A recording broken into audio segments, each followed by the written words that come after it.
dog. Oh, I think we live, baby. Let's go, let's go, let's go. It's game time. Let's play a little music. Let everybody tap in, my G. Let's see what it do. Let's go. Hood stocks, baby.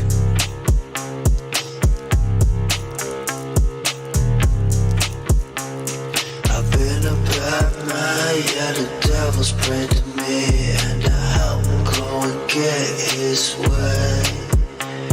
You kept your word, boy, yeah, the devil said to me, and I can't wait to meet you one day. Yeah, I can't wait to meet you one day.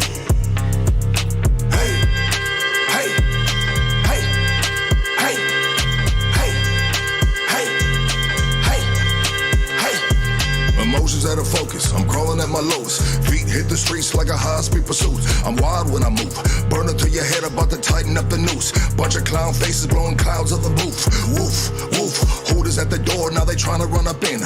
I am not a guppy shark, stash everything. Dope in the pussy like a B of A deposit. Baby girl robotic, she gang bang ebonics. Hang with the wolves or you gotta pull your weight. Told the biggest tool, keep one in the chain. This is not a date, dance with the Mex, get your face in the cake. Yeah, let's go. Hit that like, hit that subscribe, baby. Let's get to 1,000 likes on this video. Let's go. Yeah, I can't wait to meet you one day.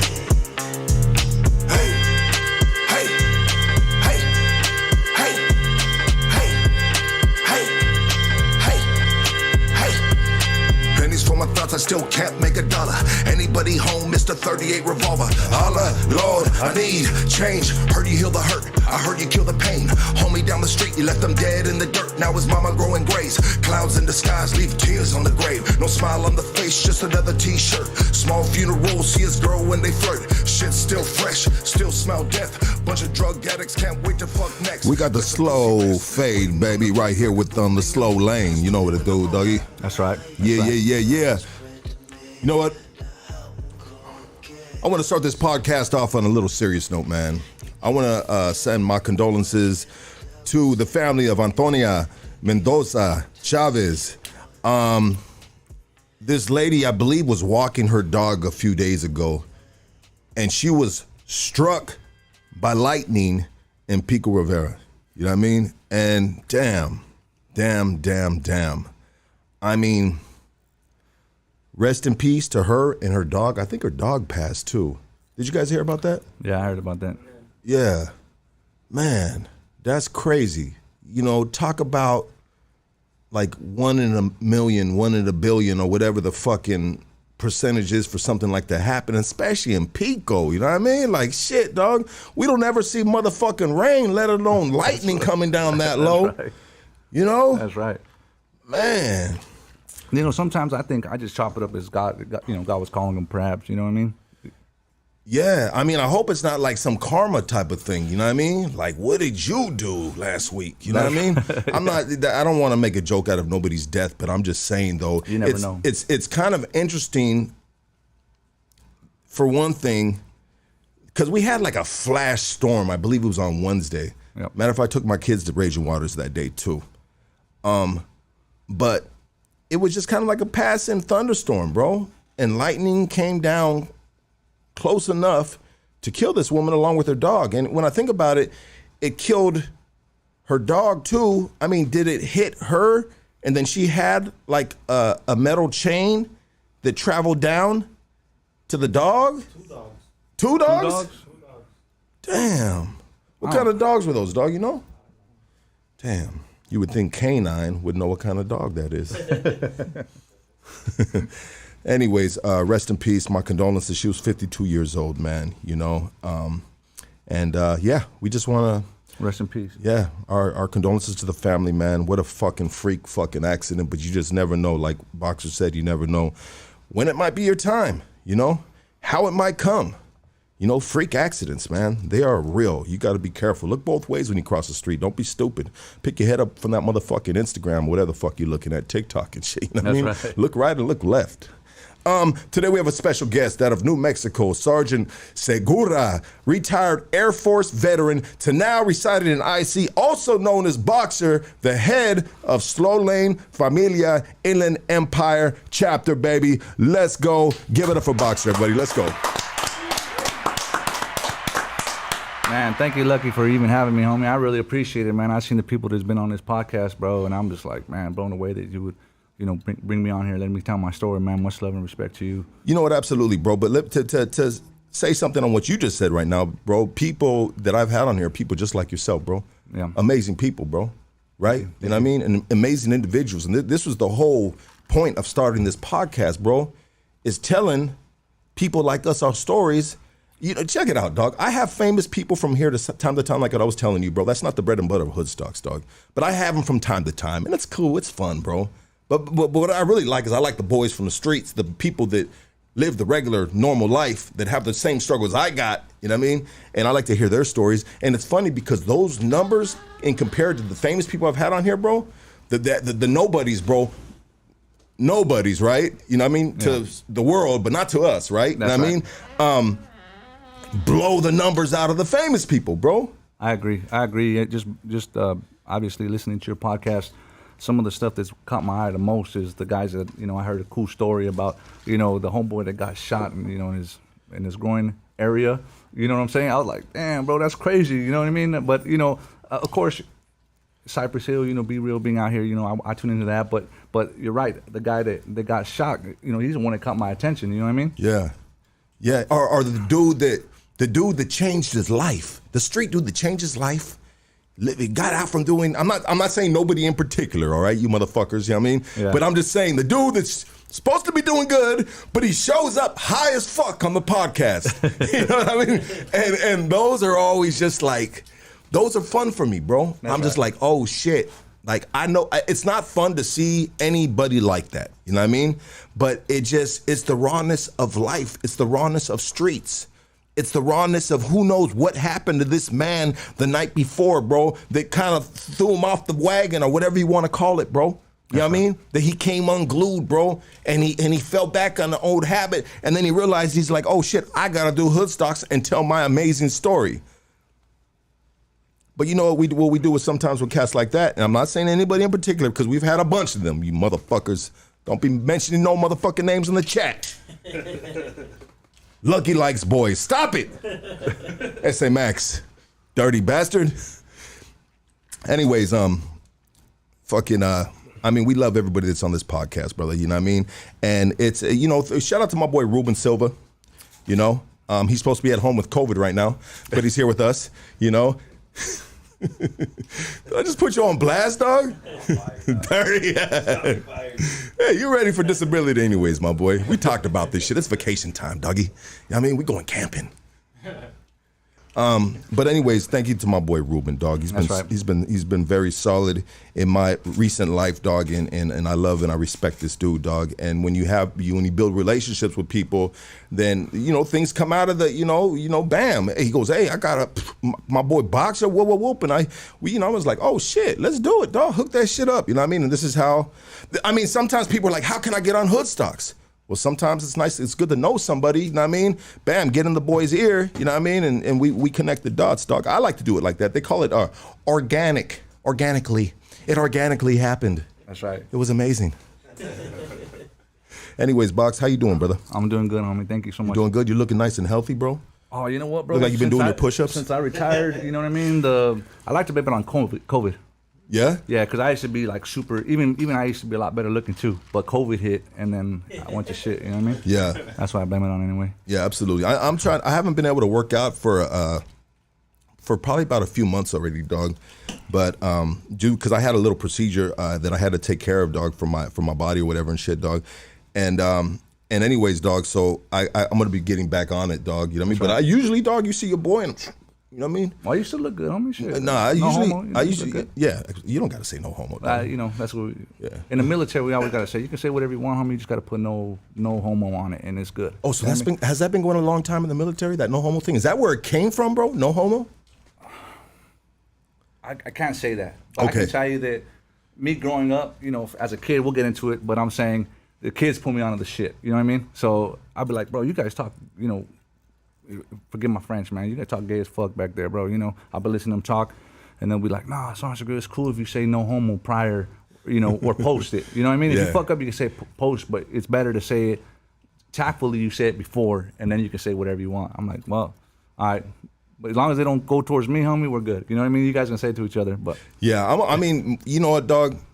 Growing up in the era that I was raised in, bro, we the homies just fucking idiots, bro. Like a locker room. Prison is like a locker room, bro. Military, same shit. Yeah, I mean, if you have never been in a football locker room, a military locker room, or a motherfucking prison fucking locker room, shower, cell, whatever the fuck you want to call that locker room, you know what I mean? Dog, it's dudes. It's alpha. That's right. It's alpha motherfuckers, or dudes trying to be the alpha dude, and then not everybody's alpha. But when you ain't the alpha dude, you got the homie trying to grab your ass, get over here, little motherfucker. And it's not because he wants to fuck you, dog, or do some stupid gay shit like that, because we ain't playing that shit, dog. But it's just giving motherfuckers a hard time and letting them know, dog. You know what I mean? That's love, yeah. Yeah, it's just love, baby. That's right. I mean, how many dudes you go up to that you don't like, dog, and you grab his ass? Nobody. Not one. Thank you very much. You know what I mean? So it's just fucking, it's the camaraderie, dog. It's the, does that make sense? Why are you giggling over there, Preston? Just how you said it. He's over there giggling with a hand on his ass. He wants a good game. He's touching his own ass over there. Right? He's like, no one ever grabs my ass. Anyways, let's not start this off like this, gentlemen. Okay, Box. So what intrigued me about you, brother, is you were raised streets of New Mexico? Yes, sir. So, growing up, man, I'll kind of paint a quick picture, man. I grew up in the South Valley, and my neighborhood is, we're poor, bro. I mean, New Mexico, homie, is damn near a third world country, dog. Is it? Yeah. I mean, if you look it up, I think we're the second poorest state, I think. Something like that. So is your wife from New Mexico too? Yeah, she's from New Mexico too, man. Oh shit, okay. And so, it was poor, homie, but I didn't know any different. I didn't know anything. I didn't know anything outside my neighborhood. I didn't really know much shit 2 streets from my street. You know what I mean? I grew up on Víctor Romero to, people that are wondering. And Víctor Romero, just a fun fact, is actually named after a boxer that got hit in the head during a match, and he passed away. Okay. So they named my street after him. But my mom grew up there. My grandmother grew up there. We all grew up there. My dad's from Pomona. Well, he was born in Pomona, raised out in Texas. But that's where I was from. So I didn't really know much other than that. You know what I mean? Absolutely, dog. So you were born and raised in New Mexico. Yeah, I was born and raised. And what's funny is that... Tell us about New Mexico, but finish what you're going to say. But I'd like to know about New Mexico, okay, just in general, because you got a bunch of just Southern California dudes. And, of course, we all around the world now, baby. So we got a lot of different people from different countries, different states. But for those of us that aren't from New Mexico, what are the pros and cons of New Mexico, or what you love and what you don't like? Okay, right? So it'll start off with my neighborhood. Yeah. My neighborhood was gutter. I mean, we didn't have no sidewalks. It was dirt. I mean, it was grimy. I mean, you know what I mean? Like, I was a kid who can barely touch the pegs riding a 10-speed. You know what I mean? But I was ramping that motherfucker. I was, doing everything that a kid with the whatever fucking Diamondback or whatever the GT Performer. Yeah, you know what I mean? I was doing the same shit, homie, but just on a 10-speed. You know what I mean? Yeah. On the street, I went on those street bikes. The one with the little wheels. Yeah. I was just banging with those fools too, ramping bricks and all this shit. But so for me growing up in Albuquerque, homie, it was dope because, like, in my neighborhood specifically, we had the OGs, the homies from they just got out of prison. There's this dude specifically. His name was Isaac. He used to be always kicking at the ditch, man. Got out of prison, homie. He was all fucking yoked up, man. All tatted, homie. He was a I'm not gonna say his affiliation, but he was a known guy, and he would take care of us. He wouldn't act bad. Girls would come and say what's up. He was yoked up, man. I used to look up to this dude, But he would take care of us to the fact to where he was like, hey, don't be swimming in the ditch. You guys don't be drinking, and we're like 10. I'm like, I don't drink. What are you talking about, And he'd give us money when the little ice cream man would come through.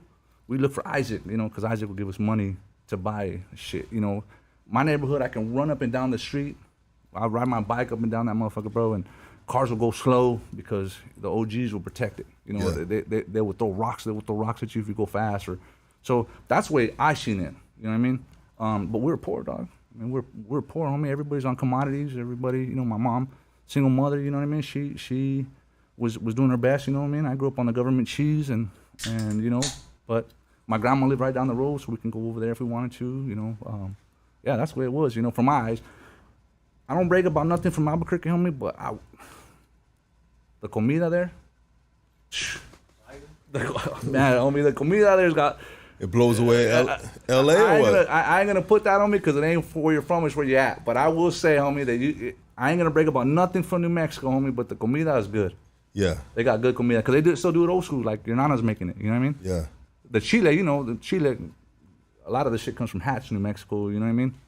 So I don't know if you guys into that fucking Hatch green chili, you know? Nah, we just get the shit that's made right here on the streets, dog. That's right, but yeah. If you notice, now that I turn you onto it, when you go to these little stores, once in a while you'll see a highlight. This is Hatch green chili. Yeah. We got that shit out in Washington when I was stationed out there. We got that shit all over the place. Homie, that they advertise it. I ain't gonna lie. Once in a while, you can open my refrigerator and see a bottle of Pace Picante in that bitch, dog. That's right. I mean, but that's just the colonizer in me, dog. That's right. That's right. That shit's bomb, bro. I give a fuck. So, yeah, like, I be getting hated on by my cousins about that shit. Go ahead. So, you know, like, my mom grew up, like I was telling you, my mom grew up on my street.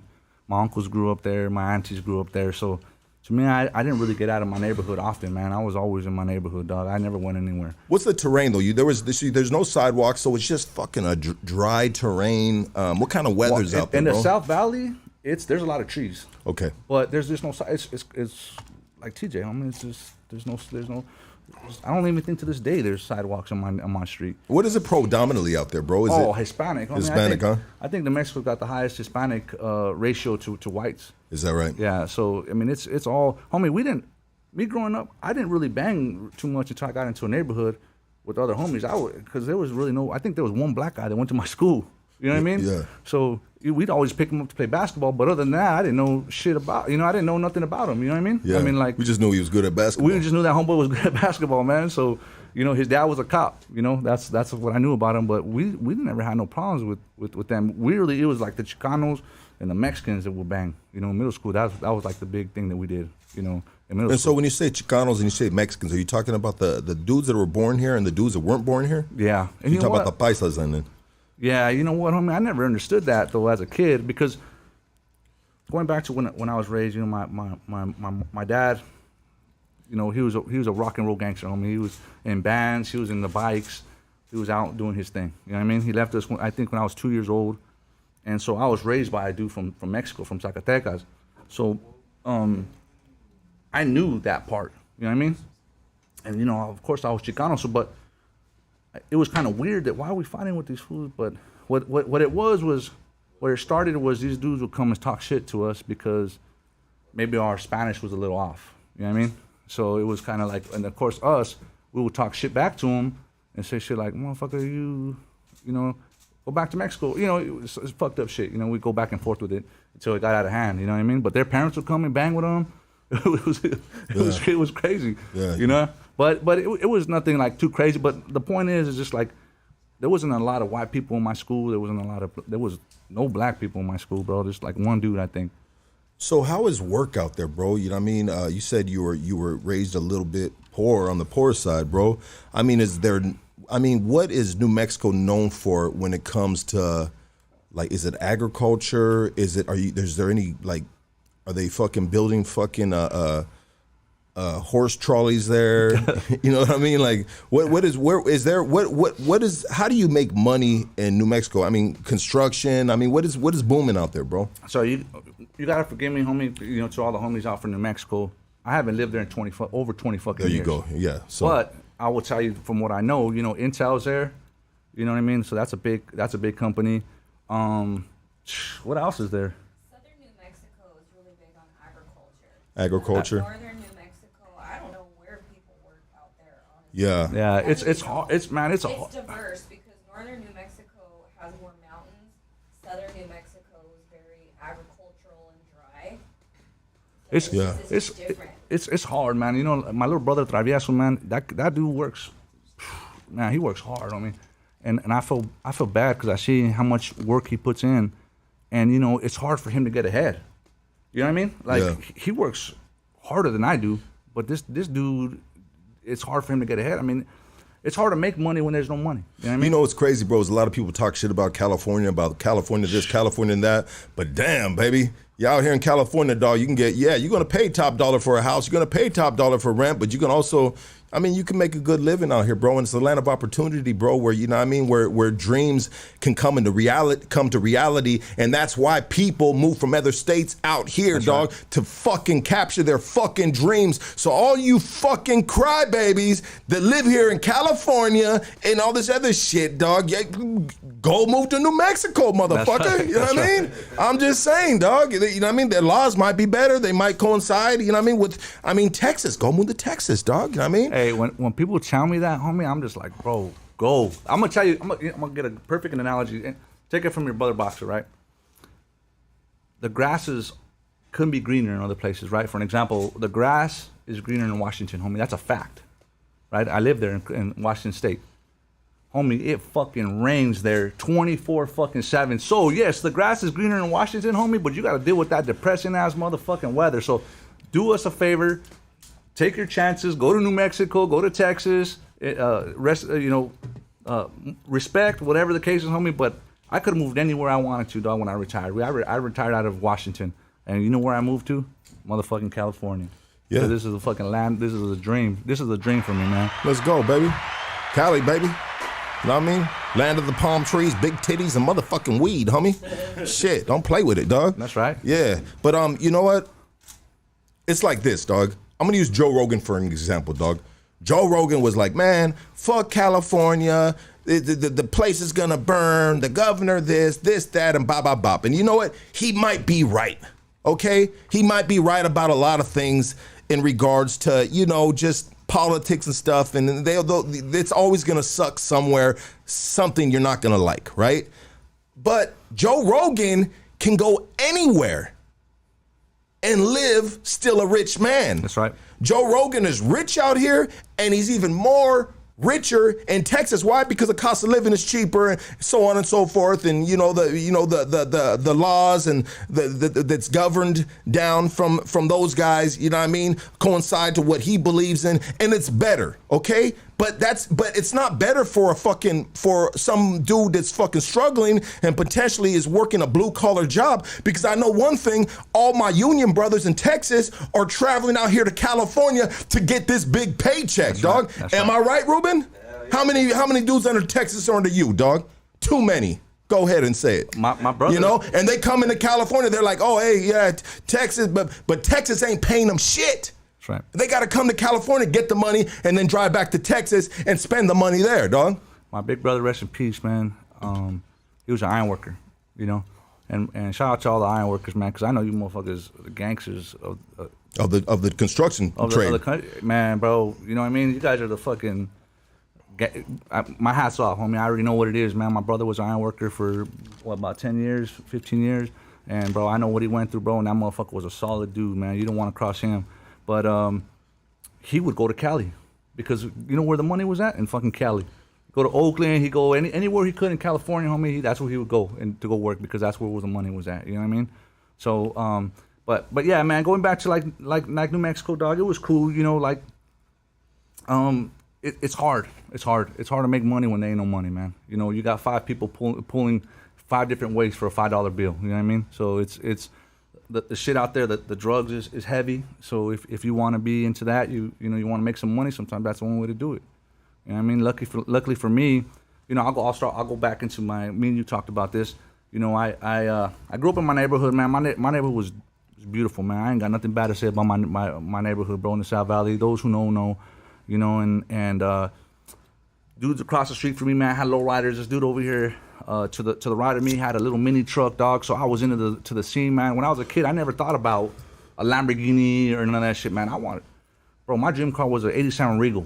Yeah. You know what I mean? I didn't think. Right now, you know, no offense to my homie Vato, dog, but you know, I got a 6'4" Super Sport for the time being. Reuben might pick that up, and then I got a 6'2" Super Sport ragtop, 48 rag. My wife is like, bro, what are you doing, homie? Because I never dreamed this shit. I never thought I could have it. So I always thought I can get maybe a Regal. And shout out to the homies with the Regals. I'm by no means am I hating, man. But, you know, my dreams got a little bit pricier, I should say. But growing up in my neighborhood, man, it was culture, man. It was fucking culture, dog. I mean, I would be able to stop at these little spots.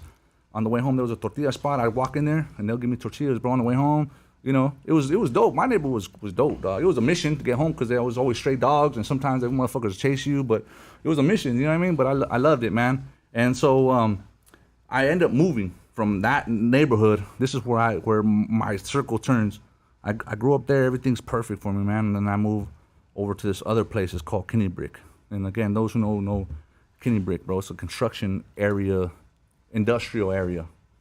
And where I lived, homie, on the top of the mountain, they would take dead animals and they would make dog food. So it smelled like death. When I look out the front door, you look to the right, and this hill was getting higher and higher, full of concrete, because they would dump all the shit there. So that's when my I guess where I started changing, man. I went to school, and I went to this other school, and the school I had to go to, it was Polk Middle School, and that was there's a big gang in Albuquerque called Padillas. And so when I went to that school, the Padilla boys were on me, because they're like, "You're a Southside, you're a Southsider." I said, "No, I'm from the South Side, but no, I'm not a Southsider." Nah, you. So every day for lunch, homie, was on and cracking, bro. Well, let's break that down a little bit so we have an understanding right now. So you're a Southsider. Were they assuming you're from L.A. or you're from the South Side of a neighborhood out there? Okay, so South Side. Not L.A., but you know what I'm talking about. Yeah, the California Rumfla thing. So we'll get to that. But okay, go ahead. In Albuquerque, there's a gang called Varios Southside Locals. You know what I mean? And my neighborhood, my uncle was from it. My next door neighbors were from it. The homeboy Isaac that just got out of prison was in it. You know, that was everybody on my block was a Southsider. It wasn't. I didn't even notice it until I left it. Because we didn't really have a lot of money to travel and do all this other shit. All I seen was my neighborhood. So whenever we went to this place, these fools were like, "Hey, you're from fucking, where are you from?" I said, "Well, I grew up here." "You a Southsider?" I said, "No, I'm not a Southsider."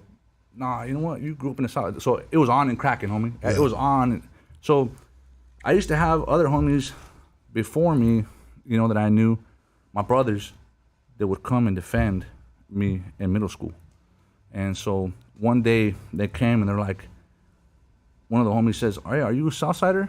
And I said, "No, I'm." And he's like, "Well, I'm gonna tell you what. We're not coming over here, and when I see you, I'm gonna fuck you up."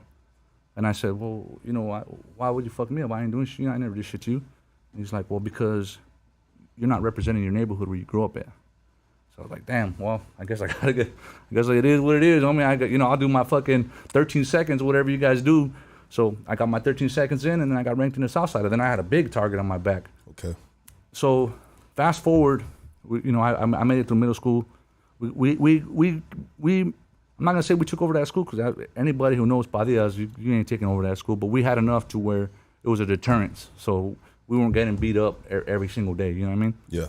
So when we went to high school, that's when it was cracking, because all the Southsiders are there. You know, and so it was always good for me. You know, I never wanted to be. I was always a good kid, homie. Like I never wanted to get into it, but unfortunately, in our community, you got to pick a side, homie, because you're stuck. You're stuck. You got to pick a side. So whenever I went to high school, that's when I enjoyed it, because that's where all the other Southsiders are. That's where all the homies are at, you know, and that's where I started really fucking up, because I really wanted to be part of whatever they were with, you know what I mean? And the way that they treated me, I never felt like that before. So I started to be like, this is what I am, you know, this is who I am. These dudes are cool, and they treat me good, and, you know, I have my big brothers is with me, and it was good, man, you know what I mean? Absolutely. But we talked about something specifically. One day I was at Albertsons, and this one I learned about Southsiders here and over there. So I was at Albertsons, and I see this homie, he has Sur tatted on him. I said, hey, homie, where you, like, how do I know you, you know? Yeah. And he was like, well, he's like, who are you? I said, you know, they used to call me Looney, you know. I'm Looney from Southside, homie, I'm a Sureño. He said, what part of Cali you from? I said, I ain't from Cali. He said, then you ain't no fucking Sureño. I was like, bro, taking back, like, bro, who the fuck is this fool, dude? So I call my uncle.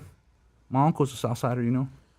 I call him, he's an OG. Wolf, anybody that knows, they know my Uncle Wolf, man. But rest in peace. He told me, he's like, you're not a Sudanese, homie. So when you're talking to people from California, you do not tell them that you're a Sudanese. And if you do, you need to let them know specifics, because your Sudanos is something serious in Southern California.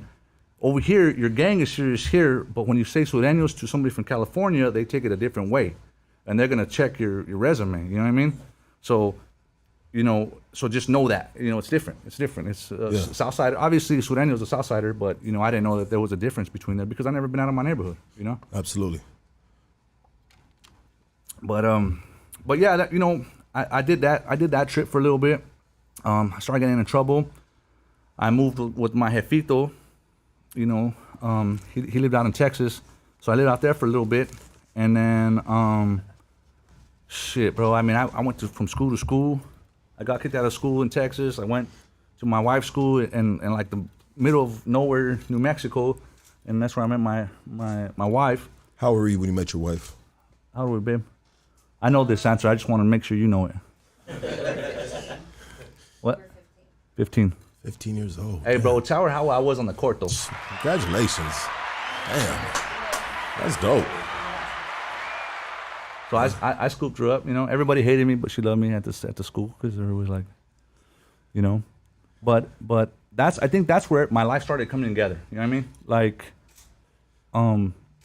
I didn't know where to go. You know what I mean? I met her. She was a good girl. She still is, as far as I know. And she breaking news, Boxer, coming in straight from Hoodstocks. That's right. No, hold on, the comments are like, oh, Melissa, I know her. No. Everybody knows a Melissa. Not That's like right. that, though. I mean, That's we right. got family members that are named Melissa. Anyway, stop it. So this is kind of when I started transitioning into like who I became today. I had a high school basketball coach, man, Coach Mendoza, man, solid dude, man, and he would ask me, like, we all know this, man. I feel like growing up, man, they would tell me that I have ADHD, that I had these issues. That's how I got my name, because everybody go over here and I have to go to the little trailer in the back. You remember that shit? They called you loony because you thought you were crazy. That's right. Yeah, they thought you were special ed or That's something. exactly, homie. So, I didn't say it, dog. Don't make me say it. So, because I would just always be like, bro, the school sucks, man. Why am I gonna do so? I don't see nothing in this. You know what I mean? And so, but I never had anybody like tell me like, bro, you can do something. You know what I mean? Like, I think my mom was even gonna send me, before I moved with my dad, she was gonna send me to a military school, so that way to try to straighten my ass out. You know what I mean? But I just felt like there was so many people going to school and nobody really paid attention to what I was doing. You know what I mean? And until I got this individual, Coach Mendoza, and he was at my retirement. I still talk to him to this day, until he would ask me before the weekend on Friday, hey, Lorenzo, what are you doing this weekend? I'll be like, man, I don't know. And he'd be like, that's when you get into trouble. You're gonna come kick it with me. And I'm like, damn, bro. But then he'd give me, he'll give me some money. I take my girl on a date. He'll let me in his car. And I think he started showing me that somebody really cared. My mom cared, of course, my dad, but I'm talking about an outsider seeing potential in me. Mentor, exactly. Yeah. So, but I was still kind of stuck in those street things. So I was still fucking up, man. I think I got arrested. I was working with my brother. I started doing dumb shit, man. Gang affiliation shit. I got caught for like a home invasion or something. I did a couple of shit, stealing. We broke into a bar. Like, I did a bunch of stupid shit. And every time I would get caught, they would just interview me and release me. So I thought, these cops don't know shit. They're stupid. Yeah. Until one day I was working at K-Bob's, and they're like, hey, you got a phone call. I go to answer the phone, and then they're like, Mr. Segura? I said, yeah. And they're like, whoa. I hung up. I said, what the hell? Who is it? I said, oh, that's all good, whatever. Went back. I was busting tables, and I see all these cops surrounding the fucking building, And I'm thinking it's my brother, because my big brother John is in and out of, he was in and out of the system since we were kids. So I'm like, oh, I got to go tell my brother John, the Hooters are here. They're going to come get him. Yeah. And they came to pick my ass up, fool. And I'm like, bro, what the bro, I thought I killed somebody, because the way they had it. The way they came, huh? Yeah. But whenever I went, I try to be like, I'm Mr. Cool, like I know everything. And as soon as she gave me the facts, bro, they had me dead to rights, bro. They gave me the facts, and they're like, hey, did you break into this house? I said, nah, I didn't break into this house. I don't know what you're talking about. Oh, do you know Mercedes? I'm like, no, I don't know who that is. Oh, that's not your cousin? I'm like, no, that's not my cousin. Oh, what about this person? That's not your cousin? And then I'm looking at the shit like, damn, this motherfucker has all this shit that these people told him that they knew me, you know? Yeah. So I was like, damn, bro. So basically, I got locked up in Roswell. And shout out to CTR, man, Crazy Town Roswell, because I was locked up with some homies in there. And one of the dudes in there was like, hey, homie, tell me you're going to join the military. When you go talk to the judge, tell him that you're going to join the military, homie, because they'll take it easy on you, bro. You can cop a plea. So I go in front of the judge. You know, the first time you guys, I mean, you've been locked up, homie. You know, the first time they go and they read you all your shit and what you're facing? Yeah. Dog, I swear that motherfucker told me I was facing like 2,500 life sentences. You know what I mean? I was like, bro, this can't be right. And I was talking to my lawyer, and my lawyer's like, well, if we do it right, maybe you only do 2 years. I said, fucking 2 years? Hell, I was like, bro, you're supposed to be helping me, fool. How do you, 2 years? You know what I mean? So I went back and I told, I was telling the homies that I was locked up with. And these fools, God bless them, man, because they were with it. They were just like, oh, 2 years, homie? Oh, that's easy, dog. You'll be out in a minute. I'm like, motherfucker, I do not want to shower with you motherfuckers for 2 years, dog. They're like, you know what what you can learn in 2 years? Yeah. Pinochle, chest, spades, prison wine, spreads. That's exactly the way it You was. can learn a lot of shit here in 2 years. This homeboy had he was facing 15 years. Yeah. And he was like, oh man, 15 years, I'll be out by the time I'm looking at this fool like, bro, you're fucking crazy. This is what's so crazy about the game, bro, is when you get into a gang, you know what I mean? To earn your upper echelon stripes on the sleeves, whatever you want to call it, bro, your hood stripes, bro. Yeah. You got to go to prison, bro. Prison is the ultimate, you know what I mean? You got to go to the big house, bro. When I was a kid, bro, I wanted to go to prison, bro. These kids wanted to go. Because I seen all my homies, my older homies coming out that I loved and looked up to, dog. And they were just like, hey, homie, boo-boo. And these dudes were G's. They were gangsters, bro. That's right. They were coming out and we were still doing hollers. And these motherfuckers fresh out on parole. And they just nutty, bro. Nutty motherfuckers. And I looked up to the craziest fools in my neighborhood because I wanted to one day be like that. But what I knew I had to do, dog, is I had to go through the fucking levels of the gangbang system, you know, and you had to go to prison, you know what I mean? So what I'm trying to get at, and I want to let you get back to your story, brother. I'm sorry, dog. No. But some cats, it's crazy, bro, because I've been with a lot of dudes in the pen fighting all kinds of different levels of cases, bro. And to some dudes, 15 years, bro, is a blessing, homie. I'm going to be out. I'm 20 right now. I'm going to be out when I'm 35, dog. I'm still good, bro. I can still bop, bop, bop, whoop, whoop, whoop. You know what I mean?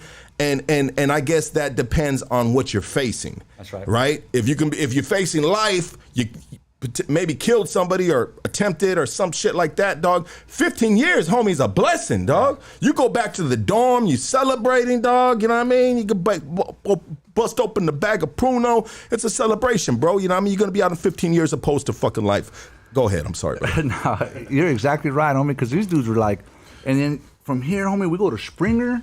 Springer's like the penitentiary, you know, for juveniles.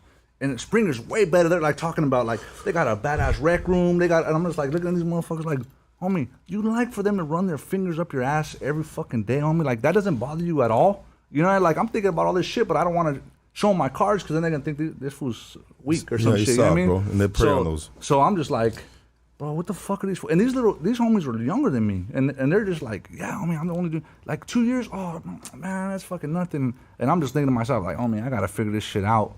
So, real quick, one thing that I learned as a kid, bro, is you never discuss your case if it's doing what they call wino time. And 2 years is wino time, bro. Yeah. It's a fucking turnaround. And you know what, dog? One thing that I learned in LA County Jail, bro, is if, and I learned it off the rip. I don't know if somebody put me up on game, dog, or if I just fucking read the fucking room, bro, and I got it right, dog, off the rip, dog. But I knew that if you're facing, like, I was in the gang module on a pro violation, bro. Everybody's doing life sentences, death rows, all kinds of different shit, dog. Not once, dog, was I trying to talk about or stress out about my year pro violation, homie. You know what I mean? Because these dudes. It's insulting, probably. It's insulting, homie. Yeah. And you disrespect these dudes, and next you know what they're saying, fucking this fool fucking Lucky crying about fucking 2 years, dog, bop, bop, bop, whoop, whoop, whoop, dog. And you put yourself on a shit list, bro. That's right. On an unforeseen list, a blacklist, homie, of fuck this fucking lane right here, dog. Go ahead, brother. No, so, well, I went to the judge the next time, and, you know, we're starting to talk about my I guess we're going to do a trial, whatever the case is. If we're going to take it to trial. And then I just told him, like, hey, man, sir, man, I should know his name, the judge. But anyways, I told him. What was the judge's name? Oh, you said you do know the name? I know, I used to know his name. Oh, go ahead. I'm sorry, It was brother. like he was a Latino. He was like Martinez or something like that. Yeah, go ahead. Sorry, brother. But so this motherfucker was like, I told him, I said, sir, you know, I want to join the military. And then he was like, he stopped, you know, because he was looking at all the papers and shit. And I'm like, sir, would this affect my chances of joining the military? And he stopped. Looking at the papers, he looked at me. He said, you want to join the military? And I thought he was going to tell me, like, you're a fucking idiot, you know? But he's like, what branch you want to join? And, bro, I didn't know shit about no branches, homie. I didn't know shit. And I said, but I know my primo was in the Marines. So I said, I want to join the Marines. And he's like, you want to join the Marines? I said, yes, sir. He's like, okay. He's like, what are you doing to join the Marines? You know, he kept looking at his shit. And I'm just like, damn, I ain't doing shit. He's like, I'll tell you what, you know, I'm going to see you again on Monday. And I want you to tell me what you're going to do to join the Marines. Man, I had this time to get back. I went back to my room, fucking talked to counselors. They brought another guy so I can get my homeschooling shit done. I did all my shit. I went back to him. Hey, sir, this is what I present to you. I have this lined up, that lined up. Okay. He said, I have to see you back here in court on this date. You need to have those things done or I'm going to fucking lock you up. Let's go, baby. Honestly, dog, like I told you before the podcast, dog, I'm a big advocate, dog. We're in East Los, you know, it's all Yeah, good. sorry about that, guys. No, you guys can hear the streets bleeding into this studio. That's right, the streets are talking. Yeah, the streets are talking right now, dog. Bless. I hope that whatever that fucking fire engine is going to or ambulance is going to, they are okay, dog. We are about good vibes right here, dog. I'm a big advocate, dog, for homies. You know what I mean? Because we can use this energy, this bottled up anger of energy. Kids from broken homes, dog. Kids that just got the short end of the stick, dog. They were in a poker game, dog, and they got fucking a hand, dog. That you ain't gonna win nothing on, dog. You know what I mean? I'm saying that to say this, dog. Like, we should have that more an opportunity for these kids, dog, to join the service, dog, because I believe, bro, these young fucking wolves, bro, that were raised on these streets, dog, that already learned how to navigate through these trenches on the streets, dog. I think they would be the best, the baddest fucking soldiers out there on the war field. Right. And they could potentially, bro, they get out from there, dog, and have a whole new looking life, dog. You know what I mean? Record fucking clean, new citizen, you know what I mean? Got some type of pension. I don't know how it goes. You explain that to us in a minute, dog. Money coming in, go to school, dog, take it from there, dog. I mean, and I know a lot of cats right here are like, man, fuck the government, blah, blah, blah, whoa, whoa, whoa, this and that. You know what I mean? It's all corrupt. You're fighting for these dudes' personal fucking gains and all this other shit. I get that, dog. But let's just talk about a kid. Would you rather have a kid do 10 years in prison, or would you rather have a kid, you know, do 10 years in the military, dog? I think it would be very good if we implemented that in our judicial system, dog, for kids that meet the criteria, dog. And obviously you met the criteria. So go ahead, finish your story, brother.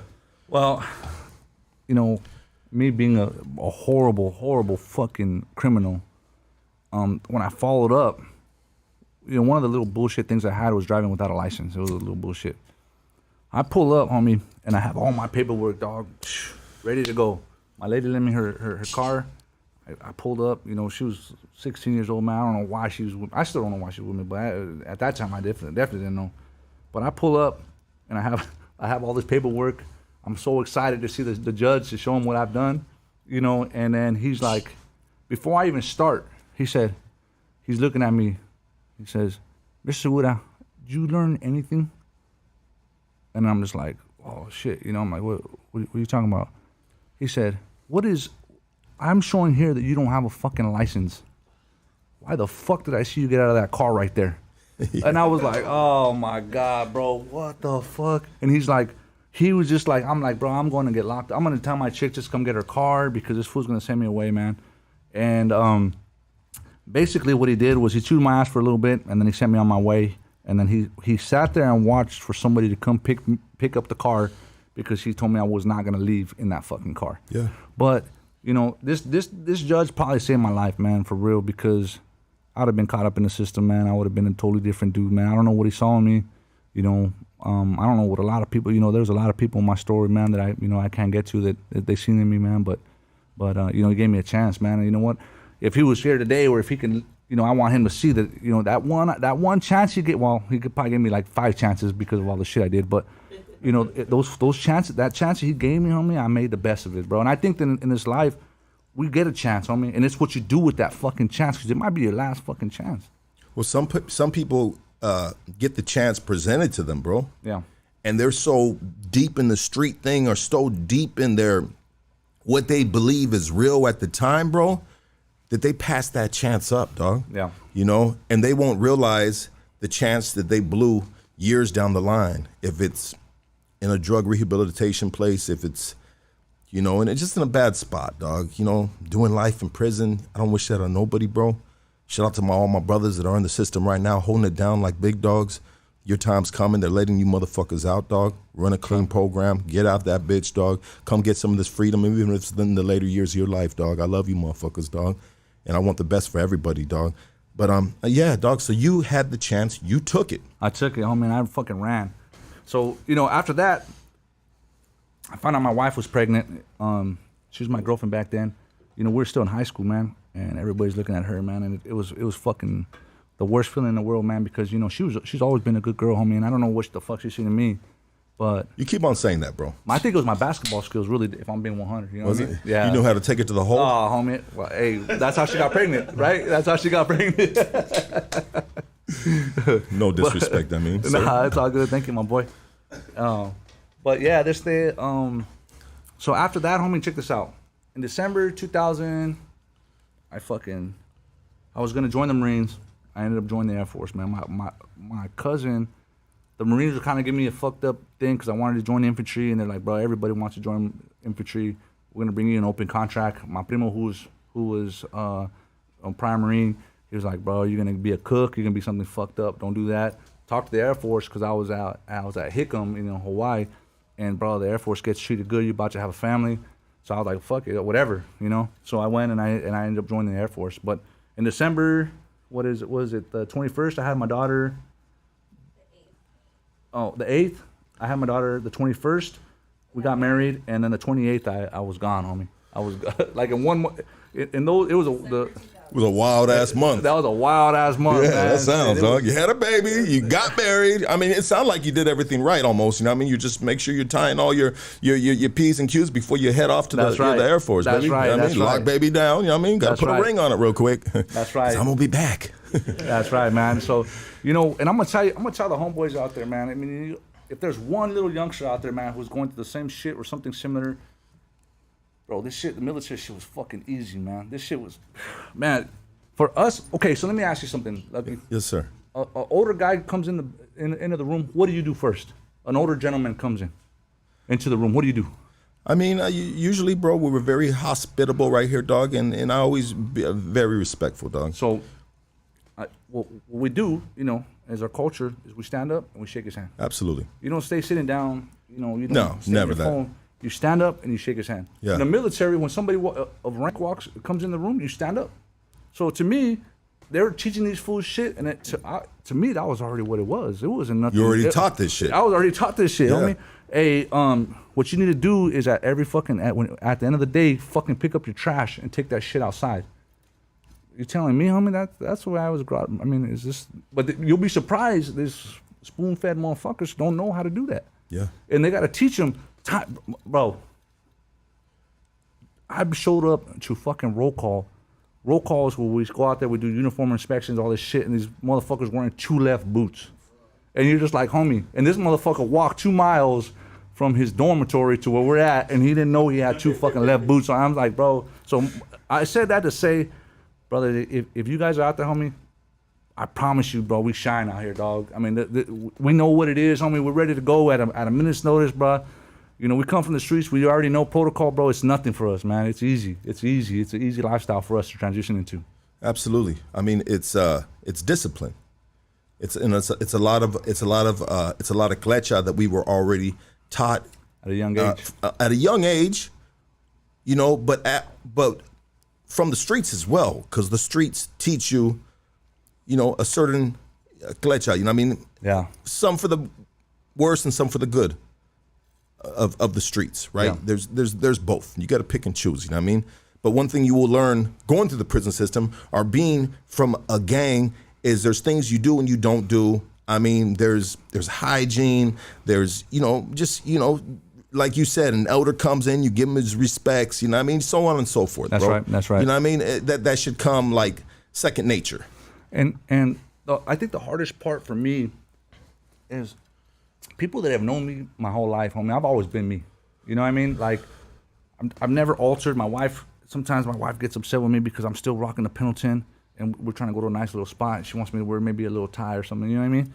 But I'm saying I stay true to. I've matured, but I stayed who I was, man. And I think sometimes people think that, you know, because I hear it. Hey man, that they have you brainwashed and all this other shit. Homie, I'm still a homeboy, bro. I can still come over here, kick with my brother Lucky. I can still go, you know, I got homeboys out in SD and fucking Showtown. You know, I can still kick it with the homies, bro, but stay true to who I was, man. You know, do the right things for the right reasons. You know what I mean? And that's what I'm hoping to get to the youngsters, man. You can still be a homie. You ain't. I think I talked to this kid. I was mentioning this kid, and I didn't tell him what I did. He thought I was a street soldier. He thought I was in the fucking neighborhood. And then I want to say probably about a month after I've been talking to this kid, I told him what I did. And he looked at me like, you in the military? I said, yeah, bro, I still am. I've been in for 15 years. I mean, you have all those tattoos. I said, bro, it ain't nothing, bro. You know what I mean? It's you can still be you, bro. You can still be you. And you know what? One thing I will say, bro, and shout out to Arasa, man. Rasa got a lot of love for the military, bro. A fucking lot of love, homie. I go to neighborhoods, dog, and then people jam me up, of course, because it is what it is. Hey, homie, where you from? I'm from nowhere, G. I'm from New Mexico. You know, I'm in the military. I'm a serviceman. I retired, whatever. Hey, look, that's love. Absolutely, bro. You know what I mean? And yeah. So shout out to all the homies, man, out there, bro. Shout out to the brothers that serve, right. And thank you, bro, for your service, my G. Thank you, my boy. Thank you so much, dog. So, we got to get into the meat and potatoes. That's right. That's the good part. Of the military, That's bro. right. I mean, you joined the military. You a young buck, bro. You leave a new baby. Boy or girl? I have 2 girls. But wait, hold on. Let me get the 8th, the 21st, and the what date of December? 28th. And the 28th. So, 2 girls. So you had your youngest girl was born on the 8th. Yeah, my oldest. Did I say that right? Yeah, the oldest one. The oldest one was born on the 8th. You get married on the 21st. You leave on the 28th. That's right. Okay, so where are we going, bro? We're fucking, you get out of court, bro. You shot your shot to the motherfucking judge, dog. That motherfucker bit like a big fish, dog. You know what I mean? Yeah. You know, he's like, all right, you look like you telling me the truth, baby. That's you know right. what I mean? Let's send you on the way, dog. We need some solids, you know, soldiers out there. You know what I mean? And he gave you the chance. You got the chance. You took it, baby. You fucking. So how did it start, bro? Like for the guys bro, we have a lot of stories here, bro. This is a story that I am personally intrigued by. We've had a lot of Marines on here before. First year of Hoodstocks, if you guys don't know, go all the way back to the first year. We've had Marines right here, you know what I mean? That's right. Talking about the pink mist. Have you seen the pink mist? Anyways, we'll talk about that in a minute. That's right. But you know, what was your first step joining the military? So whenever I went, homie, like they have this whole thing for you to try to fuck you up. You know what I mean? So like whenever you get there late at night, you do all this processing and shit. And so by the time you get to your room, like you pull up to the dorm, you know, I'm trying to paint the picture, you know? Yeah, paint it. You've been fucking, you traveled all day, you get to the airport, they're having you wait probably around 8 or 9 o'clock at night. Then they have you go process, and then it's probably like 10 or 11, 12 maybe, and then you pull up. You know, for me, I pulled up to our barracks. I see these fools come out with their fucking TI hats, you know, and they're fucking scary looking because, you know, you can't even see their eyes. And they walk up, and the guy gets on the bus and says, hey, welcome to the, I don't remember what squadron I was with, like 22nd or some shit, squadron. And, you know, I hope you enjoy your time here. And I'm just thinking like myself, like, what the fuck is this fool? And then he's like, get the fuck off the plane. And then all these fools come running out of the fucking barracks. It's like a hoax. I mean, it's like, obviously they do this to everybody, but everybody brings out like, get the fuck off the fucking bus. And everybody's tripping. Everybody's like, don't know what the fuck to do. We're running around in circles. We're trying to find our fucking bags and shit. You know? These are a bunch of young boys on this bus. We're all youngsters, bro. I mean, we're like 16. I mean, no, not 16. Probably like 17, 18. I mean, some of us as young as 17, 18, 19-year-olds, 20. You know what I mean? So we're just freaked out. Like, I was tripping. Like, God damn, what the fuck? Why are these fools so mad? I didn't even do shit. So but it was easy. I caught on real quick. I said, okay, these fools, this is a game. So drop your bag, pick it up. Drop your bag. I said, drop your bag. Drop your bag. Pick it up and pick it up. And I'm like, all right, I got caught onto the game. Like, all these fools are just trying to fuck with us. Coming from the neighborhood, homie, people fuck with you all the time. So to me, it was like, this is a game. I'll play the game. I pick it up, drop it. I pick it up. Some fools are crying. Some fools are. I'm just like, bro, what the fuck are these fools crying for, dog? Like, this is a game. You know, this is a hoax. We go. The part that really bothered me though is when we go up to the top and they tell everybody to get fucking butt naked. They tell you find your bed, you get your bed, and they tell you get fucking butt naked. And so I'm like, oh hell no, I mean, with all these fucking guys and shit, you know what I mean? So we get naked. We fucking go into the shower, and they make you shower. One hot, one cold, one hot, one cold, one hot, one cold. They're fucking. So is it luck of the draw? Or do you see the pattern and know where you need to be at? No, they make you go in that order. Oh, okay. Right here, you're rinsing. So you're not sure if you're going to be hot or cold? Well, after the first one, you realize this one's cold, the next one's hot, the next one's cold. So you know where you're at in the So you go through this little shower. Right here, you're rinsing. Right here, you're rinsing. Really, you ain't cleaning shit. They're just running you through the motion to get you fucked up. So you get to your bed.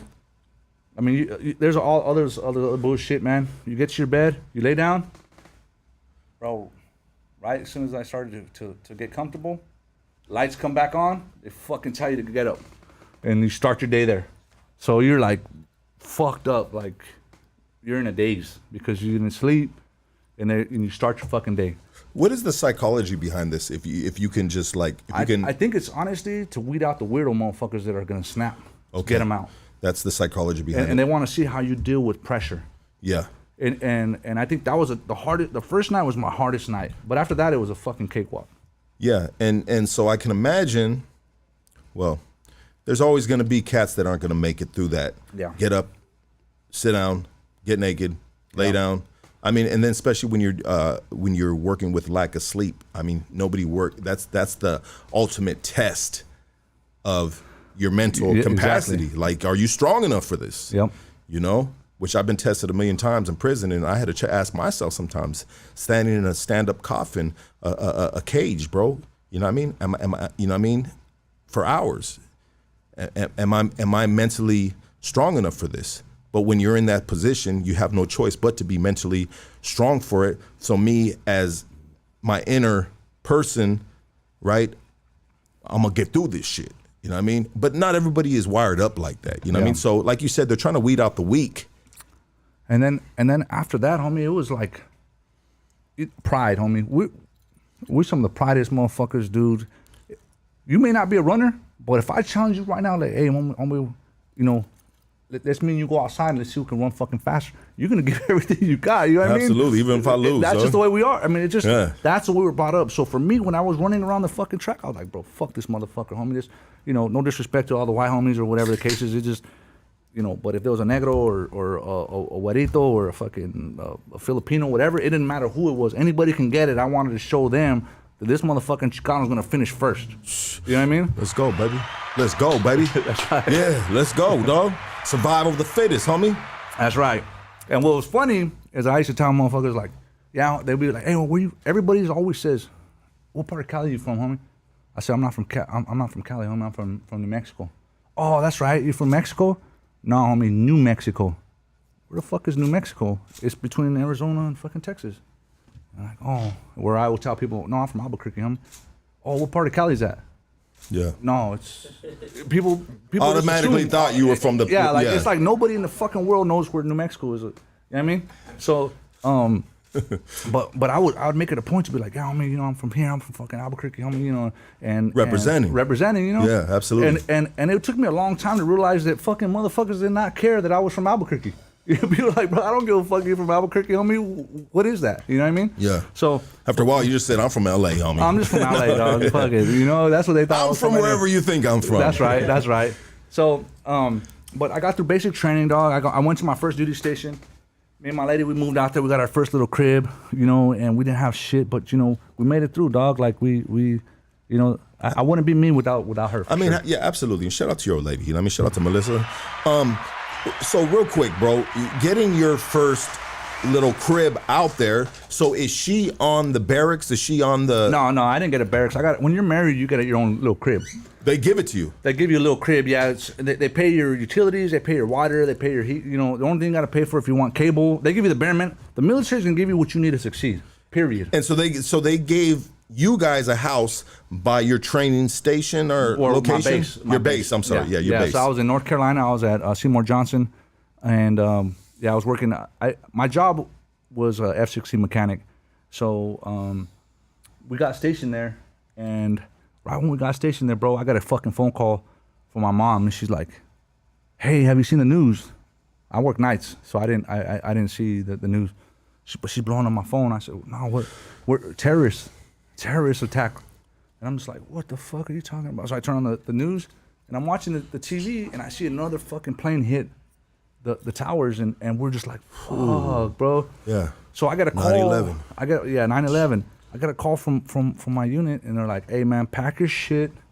We don't know who we're going. We don't know when we're gonna come back." I told my lady, bro, honestly, I was ready. I was with it. I was like, bro, this is my chance to shine. I'm gonna save the war. I'm gonna save the fucking planet right now because they're gonna call me. You know what I mean? But so you went in as an F-16 mechanic. Yeah. So when something like this happens, you know what I mean?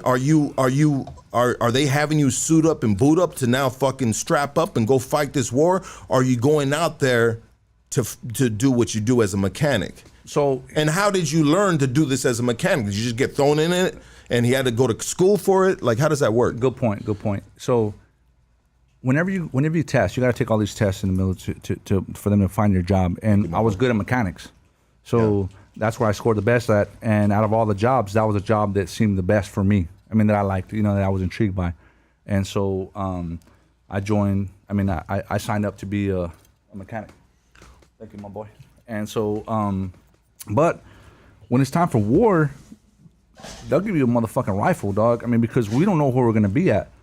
So there's been plenty of times where they try to infiltrate the base or wherever we're at. If we're in Bagram Air Base or we're at Alice Anaconda, wherever the fuck we're at with our aircraft, you got to be ready to fight. You know, to fight. You know what I mean? You're in their territory. I mean, we're outnumbered, dog. It's like putting a little spot in the hood and you're fighting the whole hood. You know what I mean? So you got to be ready. There's people that are going to try to infiltrate that base all the time. You know what I mean? But so September 11th happened. You know, they closed down the base. It was crazy because they bought a fucking tank. You remember? They bought a tank. They weren't letting nobody on and off base. Like it got fucking weird, dog. So some of our jets went, but our job there was to protect I think it was called Operation Noble Eagle. We're protecting pretty much the East Coast. Between us and Virginia, we're protecting the White House and we're protecting New York City. So you're in the States. We're in the States, yeah, North Carolina. Okay. So thank you, my boy. So we started doing that, you know what I mean? And then obviously everybody knows, you know, that we went and we did our thing out there in Afghanistan. So fast forward, I get stationed out at Cannon Air Force Base, which is in New Mexico. It's Clovis, New Mexico. And then they were looking for people to go help out in Iraq. Now, a little bit of history is, for those who don't know, the Army, the Air Force is a subdivision of the Army. they were here first, right? But they needed there was such a big demand in the 40s for an actual Air Force. So we broke away from them. Just like the way now we have a new Space Force, they broke away from us, you know what I mean? But the Army's our big brother. So with the shout out to all the Army homies, man, but they were out there for a year and a half, dog, in Iraq. So a lot of them were getting out, man. They didn't want to fucking be there. They would come back for 6 months and fucking dip back there for a year and a half. You know, they're getting divorced. It was fucked up for them. So they started asking the Air Force, hey, man, you guys got to help us with some of this load because it's crazy. You know, it's too much. Because our soldiers are dropping like flies. Because our soldiers are dropping like flies. So and they're dropping like flies because they're getting out or they're getting killed.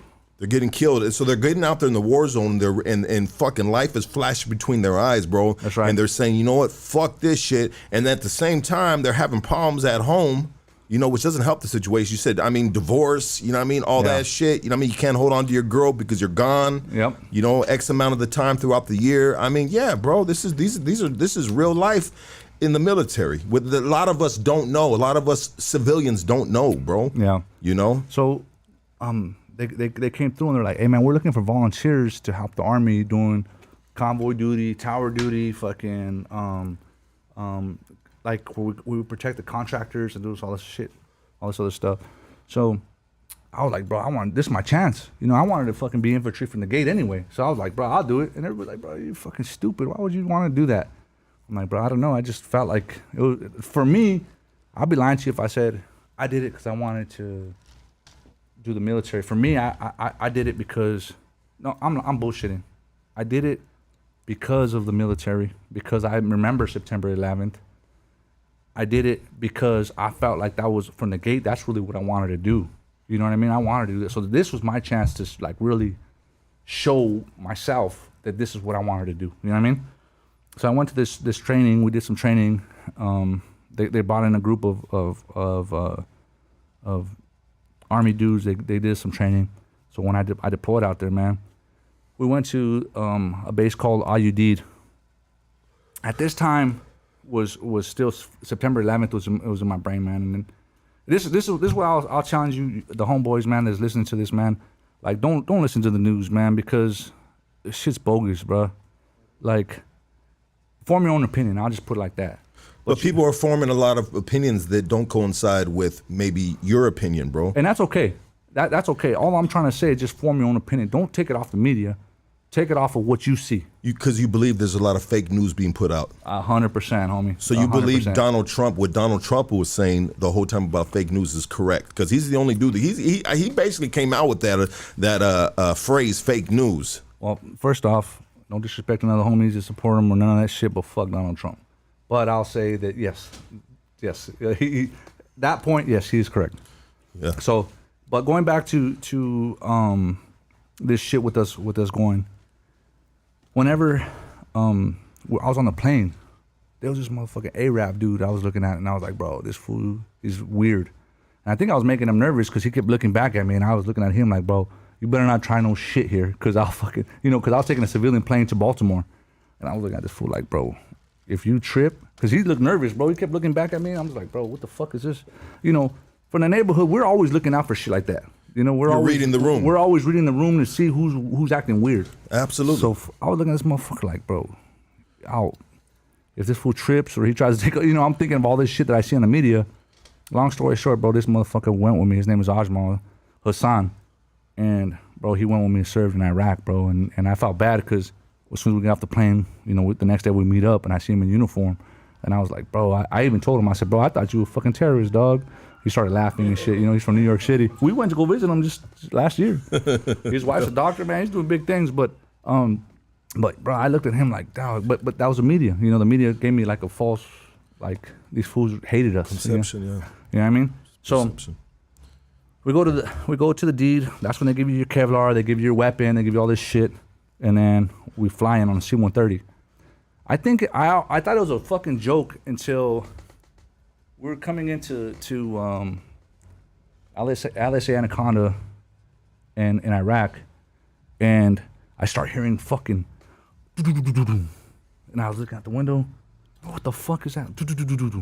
and we're fucking banking in, coming in on a, those who know, you know, but you don't just land, homie. You fucking come in a circle. They wind around like this, coming down, throwing flares. And the reason why they're throwing flares is because the heat-seeking missiles, they'll hit the flare. They won't hit the plane. Wow. So as soon as you get there, they're like, get the fuck off the plane, get the fuck off, because they want to get the fuck out of there. They drop you off, they throw your luggage out, and they're fucking gone. I don't even think they kill the engines. What is a C-130? C-130 is just like a cargo plane. Anything with the C, like C-17, C-130, C-5, that's a cargo plane. Anything with the F in front of it, it's fighter. It's a fighter aircraft. F-15, F-16. You already know what that is. That's a fighter aircraft. Yeah. Air-to-air combat, whatever. A-10, which is we'll get into that. I work A-10s. Shout out to the Marines. You guys, I'll earn some clout with the A-10, but A-10s is an attack plane. Okay. So we supply air support to the ground troops.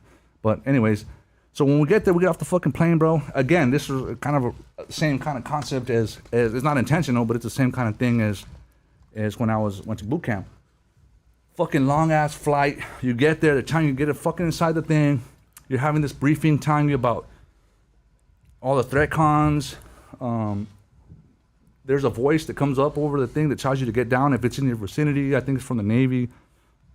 You have like a fucking millisecond to get on the floor from the time you hear it because the fucking bomb is incoming. Basically, it comes and tells you incoming, and you have to fucking jump on the floor. And that's coming over an intercom system. Yeah, it's just like exactly. So it's incoming, and you got to fucking jump on the floor. That's what they tell you. And so I'm getting there, I'm fucking half asleep because it's been a long fucking trip. I finally get to my room. It's probably like 10 or 11 o'clock at night. Same scenario, man. And I hear this fucking boom. All my shit comes off my wall locker. I fucking put my Kevlar shit on. I'm sitting here. I'm trying to remember what the fuck they told me in this briefing. It was like 5 hours long. And I'm like, bro, what the fuck? So I put on all my Kevlar shit, and I don't know what the fuck to do because I wasn't paying attention. You know what I mean? Like, yeah. It's hard to pay attention for something that's like 17. They talked about sexual harassment, fucking all this weirdo shit, you know? So I'm just like, fuck it, I'll just lay here. I didn't have my weapon because you have to turn in your weapons because motherfuckers are killing themselves out there. Real shit. Yeah. Wow. So I didn't have my weapon on me. So I sat there, bro. My first night there, I laid there on the floor with all my Kevlar shit on. And I slept there for about 3 or 4 hours, and I went to work. And so when I woke up, I went out, and those who have been out to the field, they know that they have these big old concrete bunkers. You know, like in the street, like whenever they're doing construction, they put those little concrete barriers. The barriers, yeah, correct. Yeah. Well, picture those times fucking 10. You know, they're like 12, 13, 14 feet high. Wow. And but it hit that right in front of my fucking, a mortar hit it. Wow. So that was my first day, like, hey, welcome to fucking, to the deed. So, I mean, not to the deed, I'm sorry, to Iraq. Yeah. So I was like, damn. So I go and I want to tell my story to everybody. Like, hey, bro, fucking, I just got fucking bombed, and the fools are already been there for 8 months, and they're like, did you die? And I was like, no, motherfucker, but that shit hit, and they're just like, bro, that's life here. I mean, like, they call it Mortaritaville, because it's their shirts will say, if you look up Alice Anaconda, whatever, you'll see that they say Mortaritaville, where it's always happy hour. So that means they're motherfucking mortaring you 24/7. Wow, bro. So, I was like, fuck, man, this is the way that life's gonna be, you know? And I fucking questioned it. I'm like, bro, like you, the way you said, I questioned myself, like, bro, this is not where I want to be. You know, I'm thinking to myself, like, you wanted this shit, you gotta fucking live it, you know? Go to work, do my thing. I start getting in my groove, you know? We do tower duty, we do all this other shit. We had this dude, Ezekiel, that worked with us, and he started making me feel comfortable. He was a national, foreign national. He was one of our guys that worked with us. You know, he would tell us shit. From Iraq, yeah. And so he would work with us. He would get all our contracting shit for. Can you trust those dudes? At first, I didn't. I'm glad you brought that up. At first, I was like, bro, fuck this fool. He went to shake my hand. I'm like, nah, I'm good, bro, because I was told don't shake their hand because they wipe their ass with their hands. Do they? Which is true. Yeah, they do. They do. Bro. They don't use toilet paper, bro. So K9, you're not the only one that does that, sir. Hey, when they go to the restroom, they have a little water bottle and they fucking get their hand and they fucking. That's fucking disgusting, dog. Yeah. I mean, I hate when I wipe my ass after a nasty shit and I get a little shit on my hand, dog. I'm just like, fuck, dog. It's a fucking nasty shit, dog. You know what I mean? And to just do that and like intentionally to really like, I ain't got no bro, that's nasty, bro. Yeah, and it's funny because that is not dirt underneath your fingernail, sir. So we're there and Ezekiel's like, wants to shake my hand, homie. I'm like, nah, I'm not gonna shake this fool's hand, bro. He's probably got shit all over his hand. And I honestly, I was still kind of on that media shit where I didn't trust them. You know, media told me that fucking these fools hate us. They want us dead. You know, they're the ones that fucking hit September, you know, the towers. You know, fuck them. You know what I mean? But as I went through, dude, this guy used to bring me fucking bread. His wife used to cook me food, and I wouldn't eat it, and I'd leave it there, bro. What kind of food was it? It was rice and chicken, and it had grapes in it. You wouldn't think it was good, bro. That shit was fucking amazing. Yeah, it sounds like Chinese food or something. It fucking bomb, dog. Sweet. And then the bread that they would Spices. have is kind of like a pizza bread. Yeah. You know, like it's kind of like they don't use spoons. They use like a big ass fucking piece of bread, like a tortilla. Like a pita bread. Yeah, but it's thinner and it's like more like a pizza, like a pizza bread or like some a shit. dough or something. Yeah, like it's fucking big and you just eat it like that, you know. Yeah. But this fool used to bring me food and I would put it to the side and I would never eat it. Why would he bring you food? Was he bringing everybody food or just you food? Because I work with him directly. Got you. I was the guy that was in charge of watching him. Whenever he was doing business on base, I was the guy that was in charge of watching him. Okay. You were his handler almost. Yeah. So I'd be with the weapon with him and we'd go and he was somebody because he would bring in the people and he'd bring in the contractors on the base and then we would fucking, you know, but I'd watch him and I'd have to take him to all these different locations to fucking talk to these different people. And he was actually my interpreter too for all the other guys. So me and him, his name was Ezekiel. We established a great relationship, bro, like a good relationship. Trust. We talked about life. Yeah, I trusted him, man. How did you when was the point in time when you realized instead, at first you said you wouldn't even shake his hand. For one thing, he'd wipe his ass with his hand. Yeah, that's right. But for another thing, just what, like you said, what media planted in our minds, right? All of our minds. You know what I mean? What was the point of time when you said, "Hey, you know what? I trust you. You're my brother. I'm your brother." Like, I think whenever we would go to the front and he would get his workers, he would chew their fucking ass for shit. If they moved a certain way without us telling them to move that way, he will fucking get on their ass before we even say anything. let's go, baby. You know what I mean? Let's go. So Showing you respect. that's right. Yeah. That's right. If they went to go get in their truck without us telling them to get in their truck and we're like, hey, we wouldn't have to say nothing. He'd be like, he'd get in their fucking faces and talk shit to them. Because every move they make on that side, bro, Yeah. it could potentially be a threat Exactly. to you, So your livelihood. So one day, Ezekiel didn't show up to work. So we're like, bro, where the fuck is this fool's on work? I mean, this is like 5 months into it. And we're like, bro, where the fuck is Ezekiel at? You know? And this fool's known, you know, like he was a good dude. And we're like, man, I'm just thinking to myself, like, man, maybe because he would tell me when he'd come in, hey, I'm sorry, I'm late. They were shooting at me. I'm just like, sometimes I'd be like, maybe this fool's lying, dog, or some shit. You know, he was just running late. Well, he didn't come in for like 2 weeks. And we're like, damn, where this fool at? I started thinking like, man, maybe they did shoot that motherfucker. So I was at the gate where, like, the main gate, you know, where we search all the vehicles and shit like that. And then they're like, hey, Ezekiel's here. I heard, because I was working with the Army at that gate. And it was like, Ezekiel's here. I was like, oh, shit, that's my guy. I was excited to see him. I said, bro, where's Ezekiel? There's a fucking fat-ass motherfucker right there, dude. Middle Eastern dude that was sitting right there. I said, bro, that's not fucking Ezekiel. And they were like, so I went up to him. I said, hey, bro, who are you?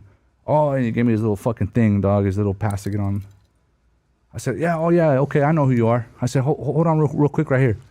I said, bro, that's not fucking Ezekiel, homie. That dude was trying to come on the base.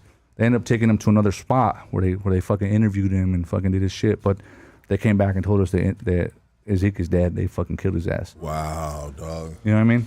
So and that dude was trying to infiltrate the fucking. yeah, he was trying to get on there. Yeah, and they do little shit like when they go, they want to count because they shoot mortars. They want to count, so you have to watch them because they'll do steps to different things. They know where the commander's at, and you'll watch them because they'll do steps, so they can go back and tell their people how many steps it is, so they'll know how many feet from the last mortar was to adjust fire. You know what I mean? Damn. So, but anyways, so that was just one incident of me fucking in Iraq. You know, another time was like, one of our jobs was to do, say, you're fucking Taliban or whatever, and you get shot, but you're still alive. The way that we work, bro, it's I guess it's the right thing to do, but to me, I don't think it's right. Is we'll offer you support, bro. We'll bring you in and we'll fucking fix you. You'll go to trial and shit like that, but we won't kill you. We won't fucking put a bullet in your head. So my guys would watch those guys all day and night. We'd be watching them. We'd have a guy there with his rifle in the hospital. They would watch this guy. And wait, real quick. Let me clarify so I can 100% understand this, and I hope I'm not the only one that's not understanding this. You're talking about fixing up the enemy. Yes. And so what you said is something you don't agree with. I don't agree with it, man, because you feel like a bullet needs to be put in their head. That's my opinion, man. That's my opinion. These fools, these are not guys that we just picked up. These are guys who we got into firefights with them, and then they're down, and then we're giving them, you know. And is that? I mean, I don't get that either, bro. It's like fixing up the enemy, getting them healthy so they can get back on the field and fucking potentially kill us. The United States, homie, despite what people say, we play by a different set of rules, dog. I mean, we try to play right. You know what I mean? I'll tell you something that was very discouraging to me, and this is where it goes back to media. That day, homie, we lost 13 of our airmen and soldiers on the battlefield in Iraq. They were like, hey, bro, you remember fucking Reuben? Yeah, bro, he died. Really? What the fuck? Hey, bro, you remember fucking Javier? Yeah, he's dead, homie. What? So, you know, we're all fucking going to the chow hall. We you know, the TV's playing in there in the chow hall, and what do we see? We see the fucking Heisman Trophy winner, and about how fucking great this kid is because he's a fucking Heisman Trophy winner. And then on a little fucking brief thing there for a millisecond says 13 military men killed in Iraq. And that's it. And bro, it was fucking disheartening, bro. I was like, are you fucking kidding me, bro? Like, we're over here fucking doing this shit. And it kind of felt like probably similar to the way it is in prison, bro. These motherfuckers forgot about us, dog. We're out here doing God, you know, what we believe is the right thing to do. And you know what? I still believe that it was the right thing to do, you know, despite whatever anybody else says, man, because we take it to them. We don't let them bring it to us, you know? But it was kind of a fucked up, it felt bad, man. I felt bad for that. You know, his family, I mean, those guys' families and shit, you know? During my time there, I was an honor guard previously, so I would do what they call patriot duty. And that patriot duty is where we would put people into the plane. There's a whole service that goes with it, bro. So you load them up. I want to say that they're the last people to get on the plane because they're not waiting for nobody. They put them on there. They're wrapped in American flag. Brother, I'll pick up these fucking caskets, dog, and these motherfuckers. I mean, rest in peace, man. But these brothers and sisters, man, it would be weighed about a can. Some of these things, that means they didn't have nothing in there. You know what I mean? And then whenever we put them down, there's a passion that it says about them. Here lies Jay Smith, survived by his wife and 6-month-old fucking daughter, you know? And I'm just like, bro, I got a fucking daughter at home waiting for me, you know? Here lies Javier Jaramillo, 20 years old, survived by his wife and his 10-month-old kid, you know? And it's like, oh, dude, this shit was fucking. That was the hardest part of the whole thing, is putting these caskets in and sending them home, and then seeing on the TV that it was like life was just going. It was like nothing. Life was just like everybody else was going on. Damn, dog, that shit is just heartbreaking, brother, to hear, dog. Especially coming from someone, hearing it directly from someone that was there, bro. Yeah. But back to what you said about lifting up these caskets, bro, and you said it felt nothing but lifting up this right here. Some of them. And was that due to just them having a limb of them left? Bro, I couldn't tell you what was inside of them, bro, but I can tell you that now some of those were light, dog. I mean, like, we go to pick them up and we're like, bro, is there even somebody in here? Well, You know and what kind of emotions runs through you when you're doing this, bro? Knowing the potential that this was a brother that was fighting, that you knew was fighting alongside you, that's on your team, someone that could potentially might have been you, in regards to your circumstances, right? You know what I mean? Like, what's emotions is running through you? Do you get emotional? I mean, yeah. I mean, of course, homie. I mean, I think anybody who's anybody. And how does that? I mean, is that something common, bro? I mean, that's human nature, which is common. But in that environment, is it frowned upon if they see a soldier picking up caskets and they're emotional? Or is that something? I don't think. No, definitely not, man. I think that's showing love and respect, bro. Because those are all. I mean, those are us, bro. I mean, you know what I mean. We on the streets, it's divided, homie. In the prison, it's divided, homie. But when we're in war, I don't give a fuck who you are. I don't give a fuck what color skin you are, homie. I need to know that you're gonna be there for me when I need you. I need to know if you're good at your fucking job. I need to know if you're good at what you do, what the government fucking pays you to do. You know what I mean? I don't give a fuck about where you come from.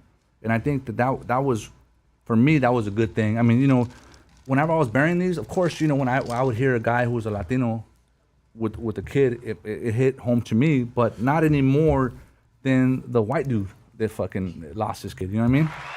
Absolutely, brother. Absolutely. I mean, when it comes to a battlefield and shit, and you're on the same team, it doesn't matter what color you are. That's right. Bro. You got the same uniform on, you representing the same, entity, right? You know what I mean? The same objective of what you're out there for. You know what I mean? That's to have each other's back. It's a team member. You know what I mean? I get that. There was it's crazy, homie. Like, one time, we're working at the front gate, and then they bring this girl, and sometimes they'll bring a person with you, and they'll even have a kid on them, bro, and they'll blow them the fuck up in front of you and kill you, everybody around you. So they were bringing this girl, and I'm like, no, don't fucking bring her over here, like, fucking, like, and I know this sounds fucked up. People who are like, bro, this is a little girl, bro. You don't know what the fuck these fools are doing. Yeah, it can be a smoke screen. Exactly, bro. And they'll blow up the little girl, and they'll blow up themselves because they look at it like they're gonna go to heaven. So to me, they're fucking bringing this little girl, and I have my rifle. I'm like, bro, get the fuck away from me, because I'm gonna fucking shoot you, And then I have my interpreter there. He's like, hey. So they stop. They open up the wrap, and this little girl had a 50 millimeter round that went through like 3 walls, and it fucking hit her and went through her. And she was still alive, bro, not crying, not nothing. And she was looking at me, bro, and I was thinking to myself, like, bro, she was not that much older than my daughter. And it's just like, war is fucking crazy like that. I mean, like, it's crazy, homie. Like, even when I was talking about the hospital, I go check on my guys in there, make sure they're not fucking sleeping, make sure they have water, they have food. I go to the hospital, and Alice Anaconda is the hub for the war zone. So anybody that gets hurt, the hospital is right there. Anybody that gets hurt in conflict, it's right there. That's where they take them to. So, I went and checked on my guys one time. These motherfuckers, they brought in these dudes. I'm looking at them, bro, fucking screaming, homie, like burned to shit, like a movie. You know what I mean? And I'm like looking at these fools, like, what the fuck are these? And I can still smell that smell to my fucking today. And they're fucking screaming. I couldn't tell you if they're American. I couldn't tell you if they're from Iraq. I don't know where the fuck they were from, bro. They were that fucking burnt up. Still alive and still fucking burning, dude. And I can still smell that shit.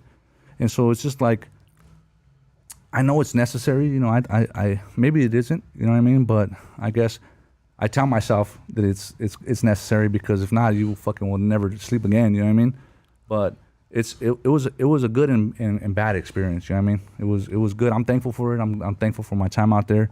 But it was a trip, you know what I mean? To see some of the shit. What was the good that you took out of that? Yeah, I'm here to talk to you today about it. Yeah, you survived it. I survived it. You know what I mean? It's made you a better man in life. It made me see things. Remember I told you when I grew up in my neighborhood, I just see my road.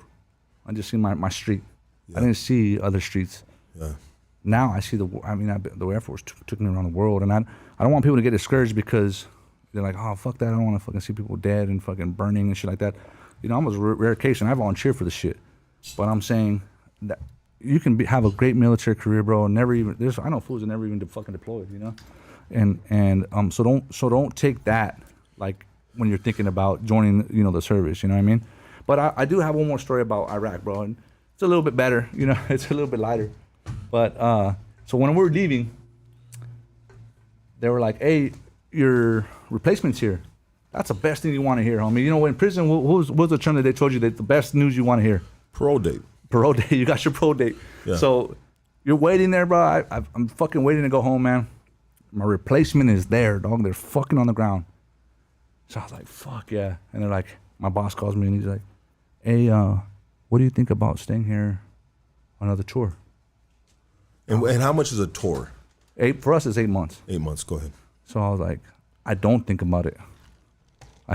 I'm like, nah, are you fucking with me? He's like, nah. He's like, hey, bro, you know, this girl, and I know I'm gonna lose a lot of clout right now, but they're like, this female, she has kids home, and she doesn't want to be here. She wants to go back home. I'm like, she just fucking got here. And they're just like, well, you might have to stay. And I'm just like, fuck this, excuse my language, fuck this bitch, dude. You know, I want fucking, like, I'm fucking pissed. Like, I did my fucking time here, fucking pissed. That night, I go to the fucking rec tent. And this is wait, you go to the where? Rec tent. Rec tent, like the recreational fucking, where they have like ping pong and shit like that. Okay. So, I'm fucking pissed, dog. And this fool comes in, these Marines come in. They fucking throw their weapons on the table. I'm already fucking pissed, dog. And I look at these fools, I'm like, bro, fuck these fools already. I just like, fuck the world, really. Yeah. They come in.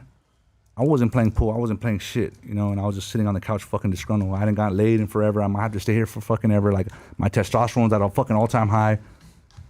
They come in and they're like, we got next. I was like, man, fuck that. And then, you know, the Air Force dudes are just like, oh, yeah, you guys can play next. And they're fucking kind of stroking their ego like, oh, where are you guys coming from? You know, and all this other shit. And they're like, yeah, you know, we're fucking coming from here and there. And I was like, you know what, fuck this, homie. I got next.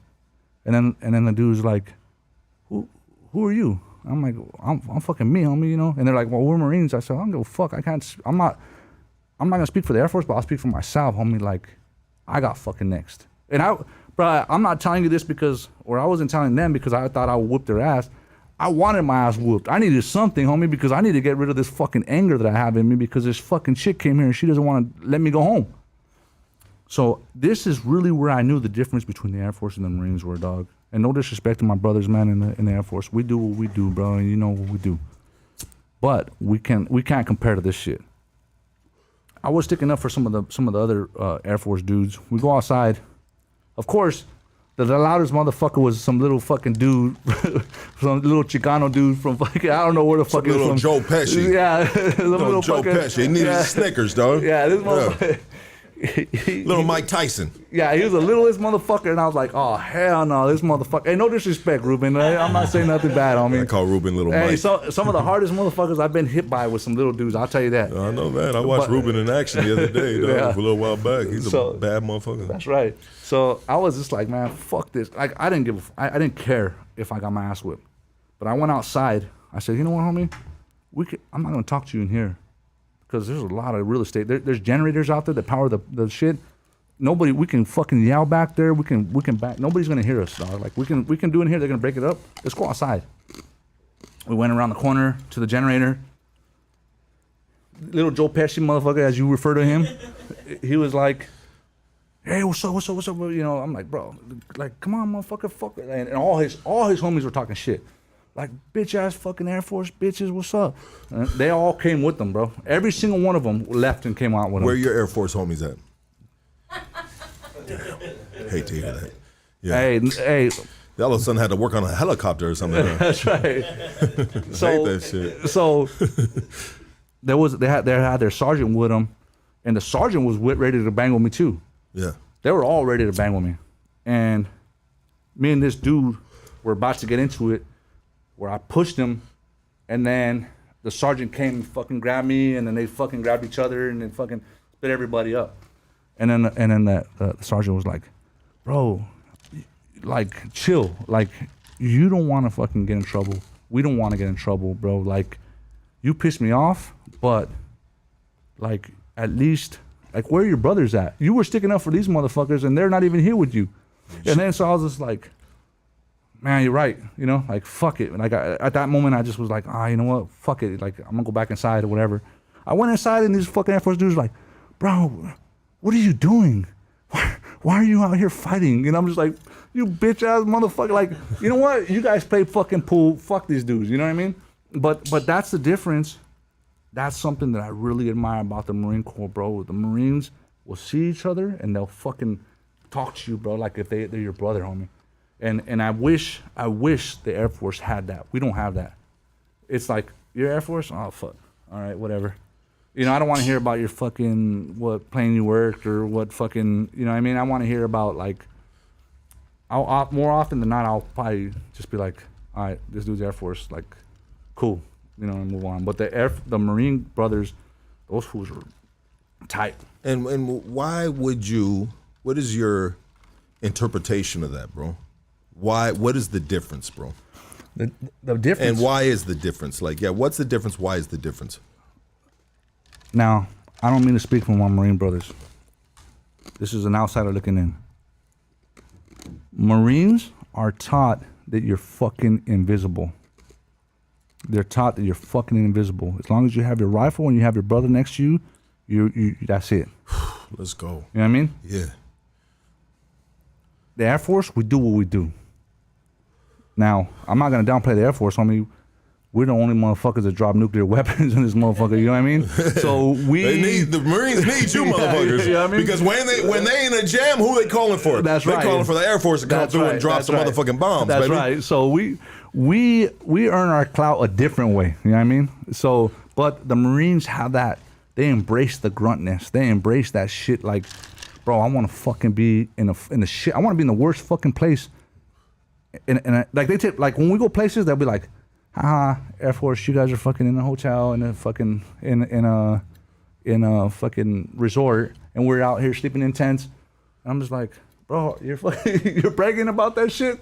You know what I mean? Why would you brag about you're sleeping in a fucking tent and we're sleeping? I'll be like pissed about it. You know what I mean? Well, it's like the streets, bro. It's like the streets. The streets are similar. Like the streets. You know what I mean? Yeah. Yeah, I get it. There's levels. There's levels to the shit. There's levels but to to me, shit. I'm like, homie, I don't want to sleep in a fucking tent. I want to sleep in a fucking hotel room. You know what I mean? Yeah. But the Marines, they embrace this shit. They love it. You know what I mean? Shout out to all our Marine brothers out there doing what they do. You know what I mean? Absolutely, brother. So, going back to the female, we fucking, that shit happened. I go out. I'm like, what? How can I convince this fucking girl to stay here? I know there's a spot where we burn trash that it has a tower there. You know, you got to open it up. You go inside of it, it's like a tunnel. You climb the ladder. On the top, there's a latch that's fucking steel. You open that up, and then you can go up to the top. So I was like, it's always chill, bro. You can see people working there. You can kind of see the town there, you know.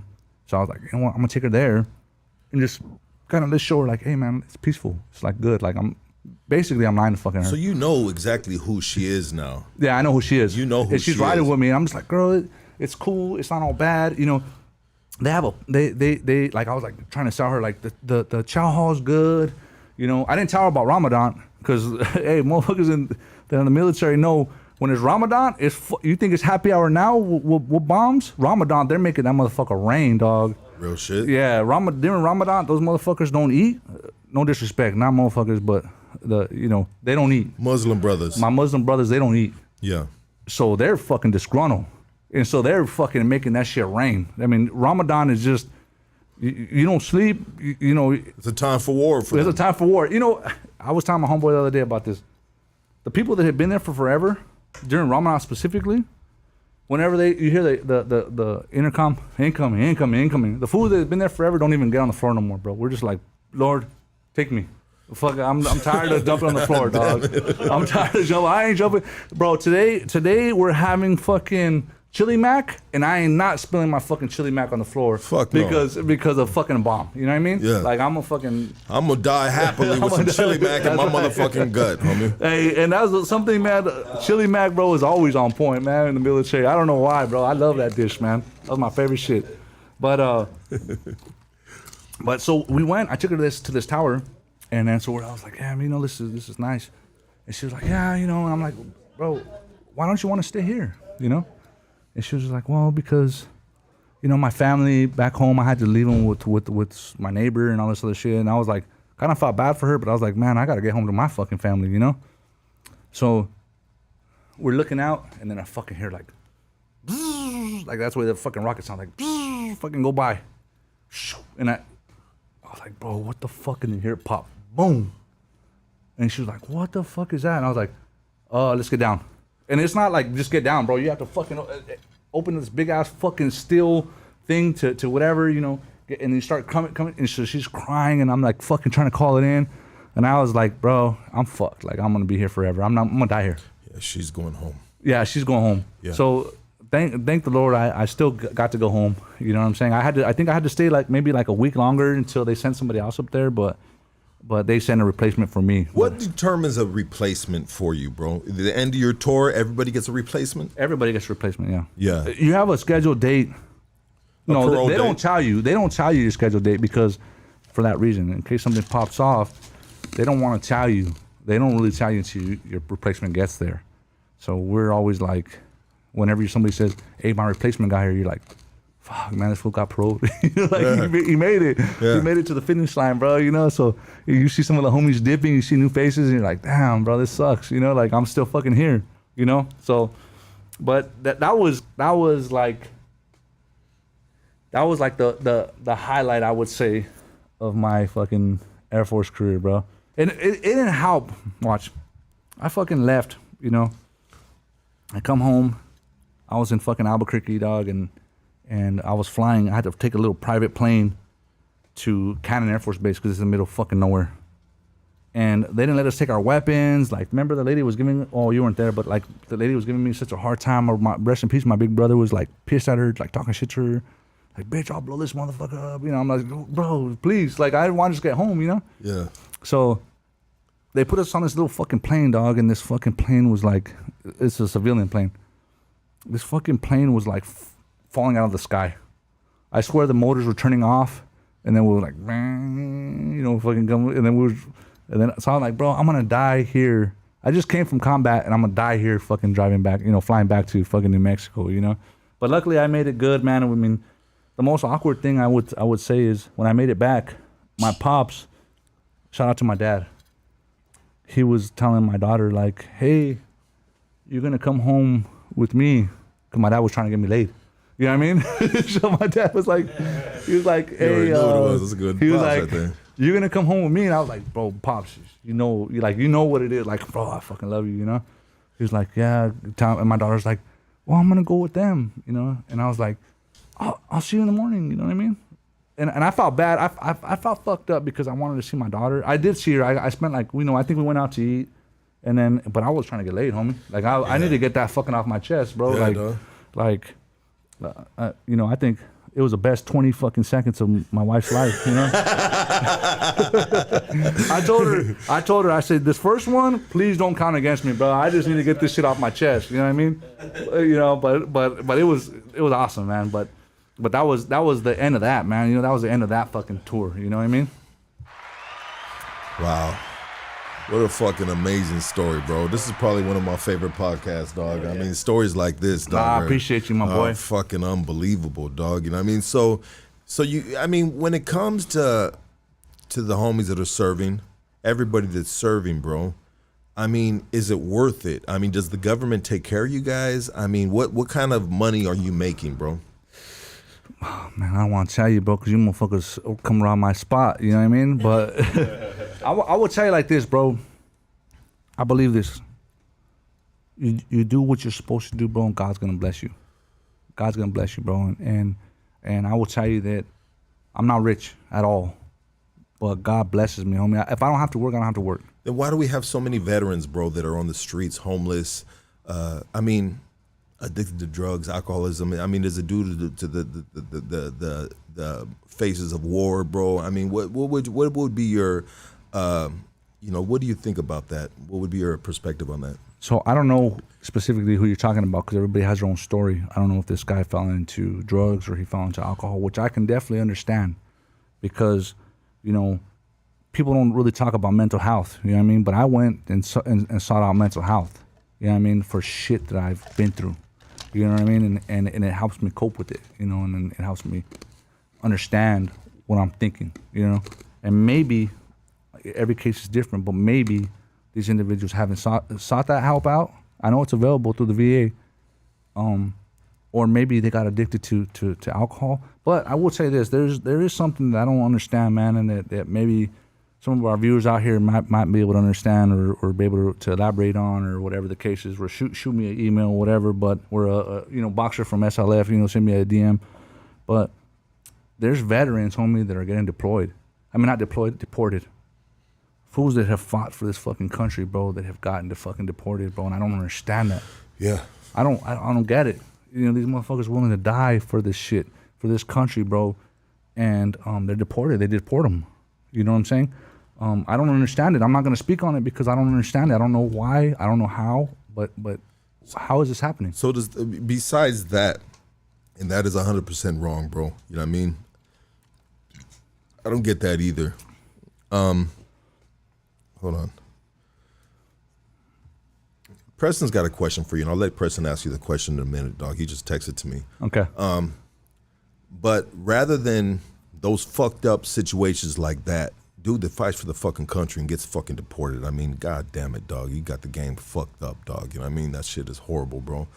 But does the government take care of our veterans, our military that have served and got an honorably discharge, right? I can't speak for everybody, bro. I can speak only for myself, and I can tell you that the government takes care of me.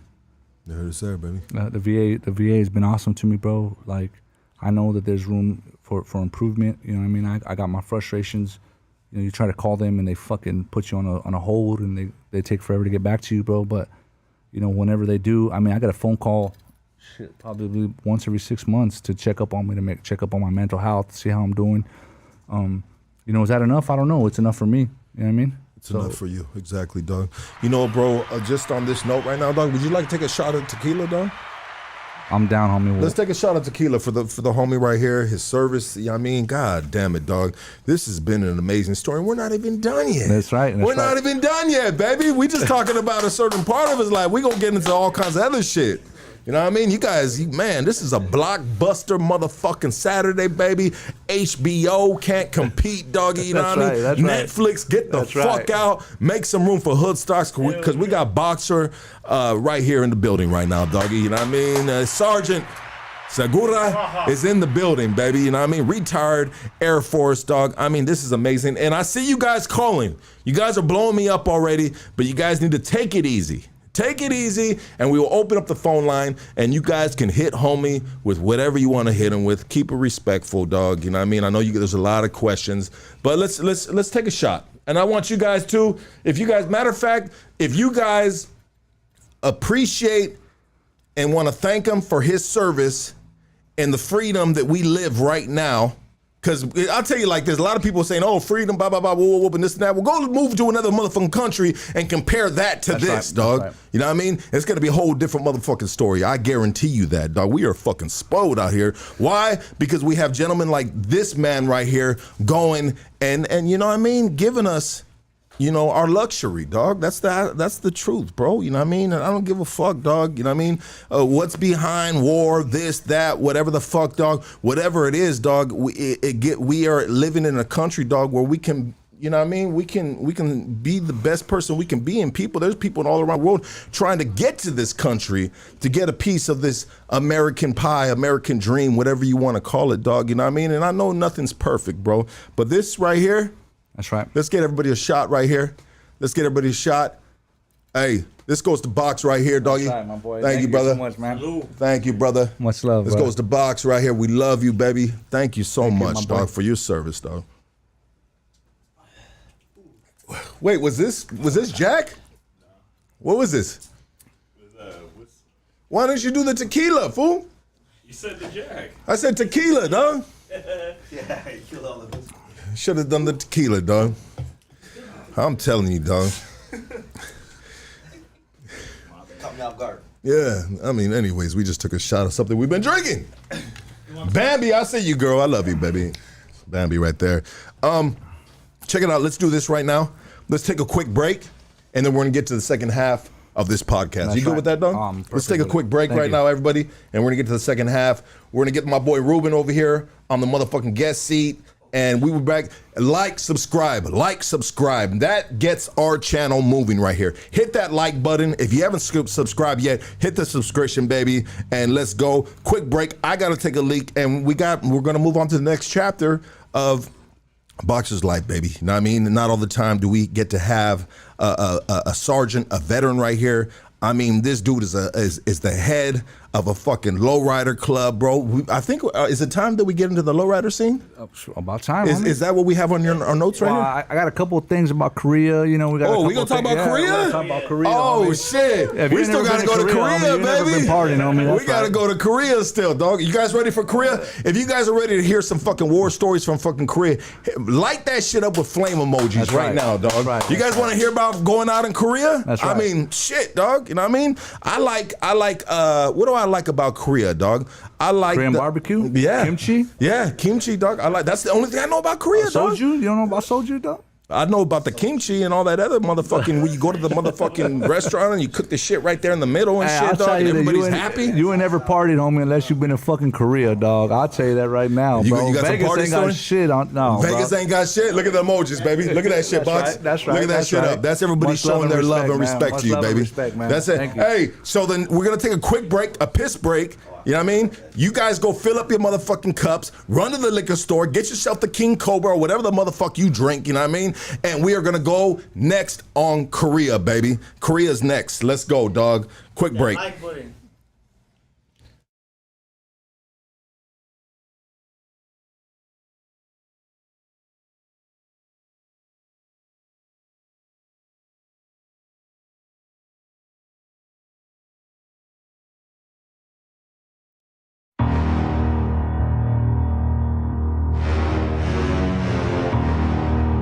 Let the ceremony begin. Countless battles, I walk with no shadow. Desert in sandal, the ghost with the candle. King of all crowns, rip the rattle off serpents. Blood I thirst, since I am the worst. Follow your footsteps, you have no footprints. I am the surface, you worthless purpose. The moon, the stars, I'm connected to darkness. Heads of marksmen, I've hunted the farthest. Village of troops, Molotov the roofs. Black Sunday service with Holocaust roots. Homo Kabbalah, black magic and balas. These AKs and hollows will leave you forgotten. This bottomless season, you looking for me, Mussolini, Gaddafi, the world cannot stop me. I'm legend, remember me? Gifted since birth, you were delivered in a hearse. Your mother and your father trade your soul for a curse. I'm a soldier, coming at you like a locomotive. Never knew I navigate the culture. Service at the tabernacle potion. The devil made my father, little spirit set beside me. My mother was a slave to 3 witches on the island. Ever cheat death? Ever wake up and can't catch one breath?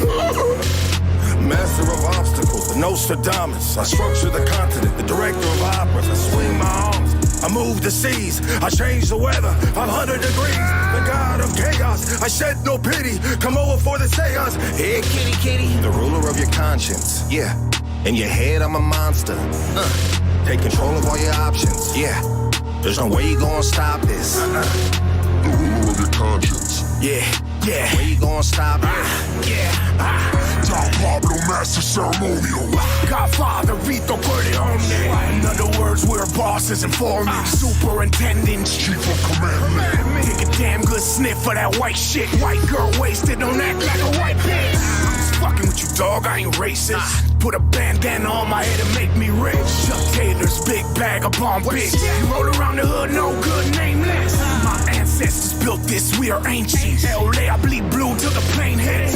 All pilots are lit fit for crash landing. Stove top stays hot, no break dancing. Dope raw red rum crushing your aspirin. I organize hits in orderly fashion. Like Thor, my hammer hits, the floor's crashing. The damage I do leave your crew dismantled. This me, I don't give a fuck, I'm an asshole. I've learned to embrace it, the king is standing. Just curving cases till shit changes. I'ma keep doing dirt till I get paper. If there's a million over there, I'ma learn the language. Devil, it's not my shit, cause your conscience.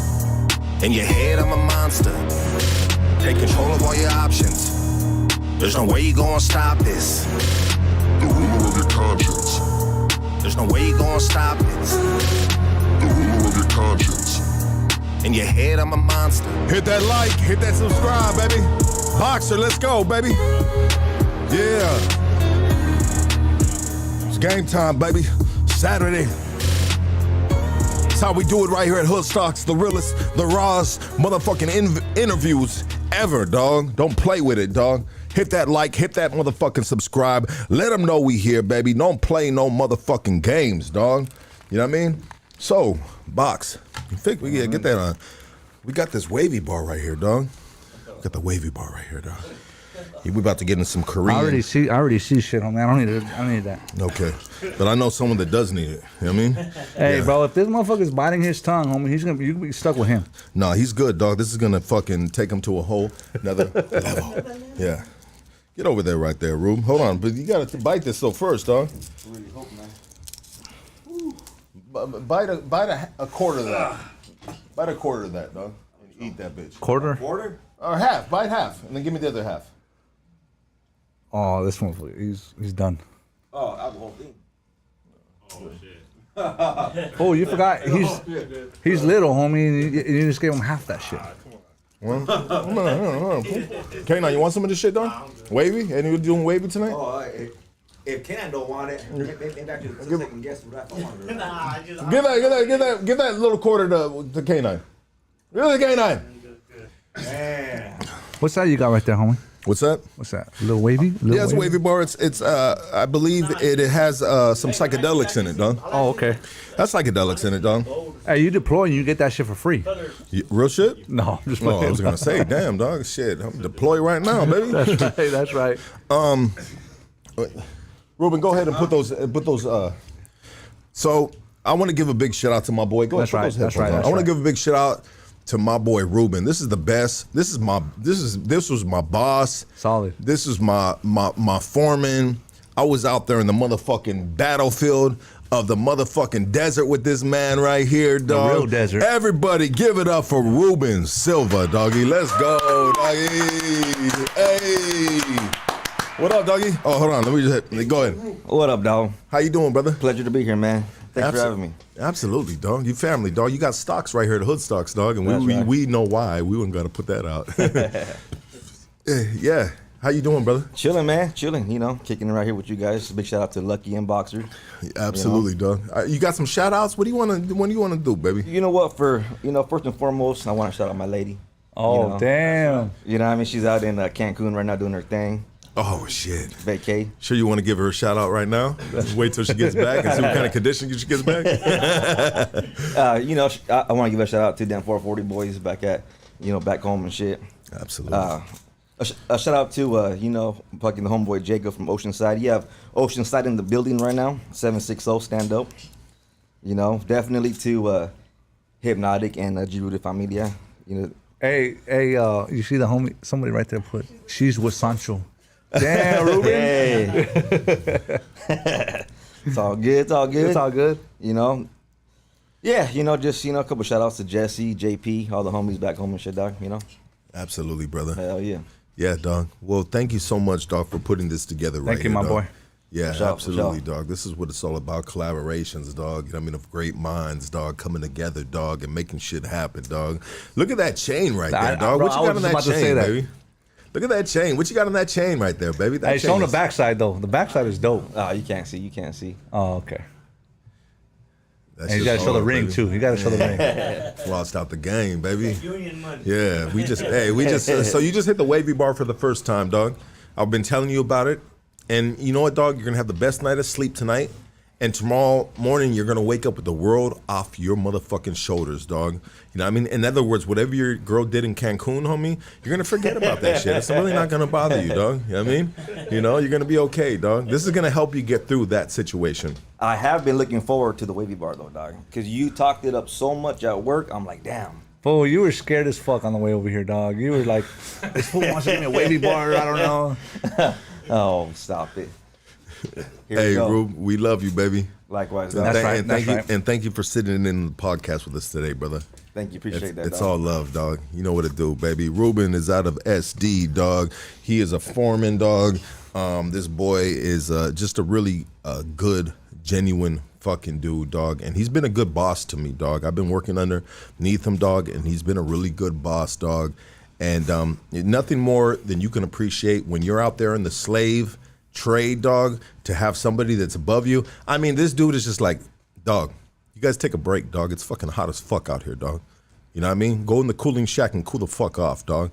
And you got some other slave driving motherfucking bosses, bro, that don't act like the way this dude acts, dog. You know what I mean? That's right. And they're just gonna run you, dog, until you fucking have a heat stroke, dog, and you flopping like a motherfucking fish in the middle of the motherfucking desert. Not this dude right here, dog.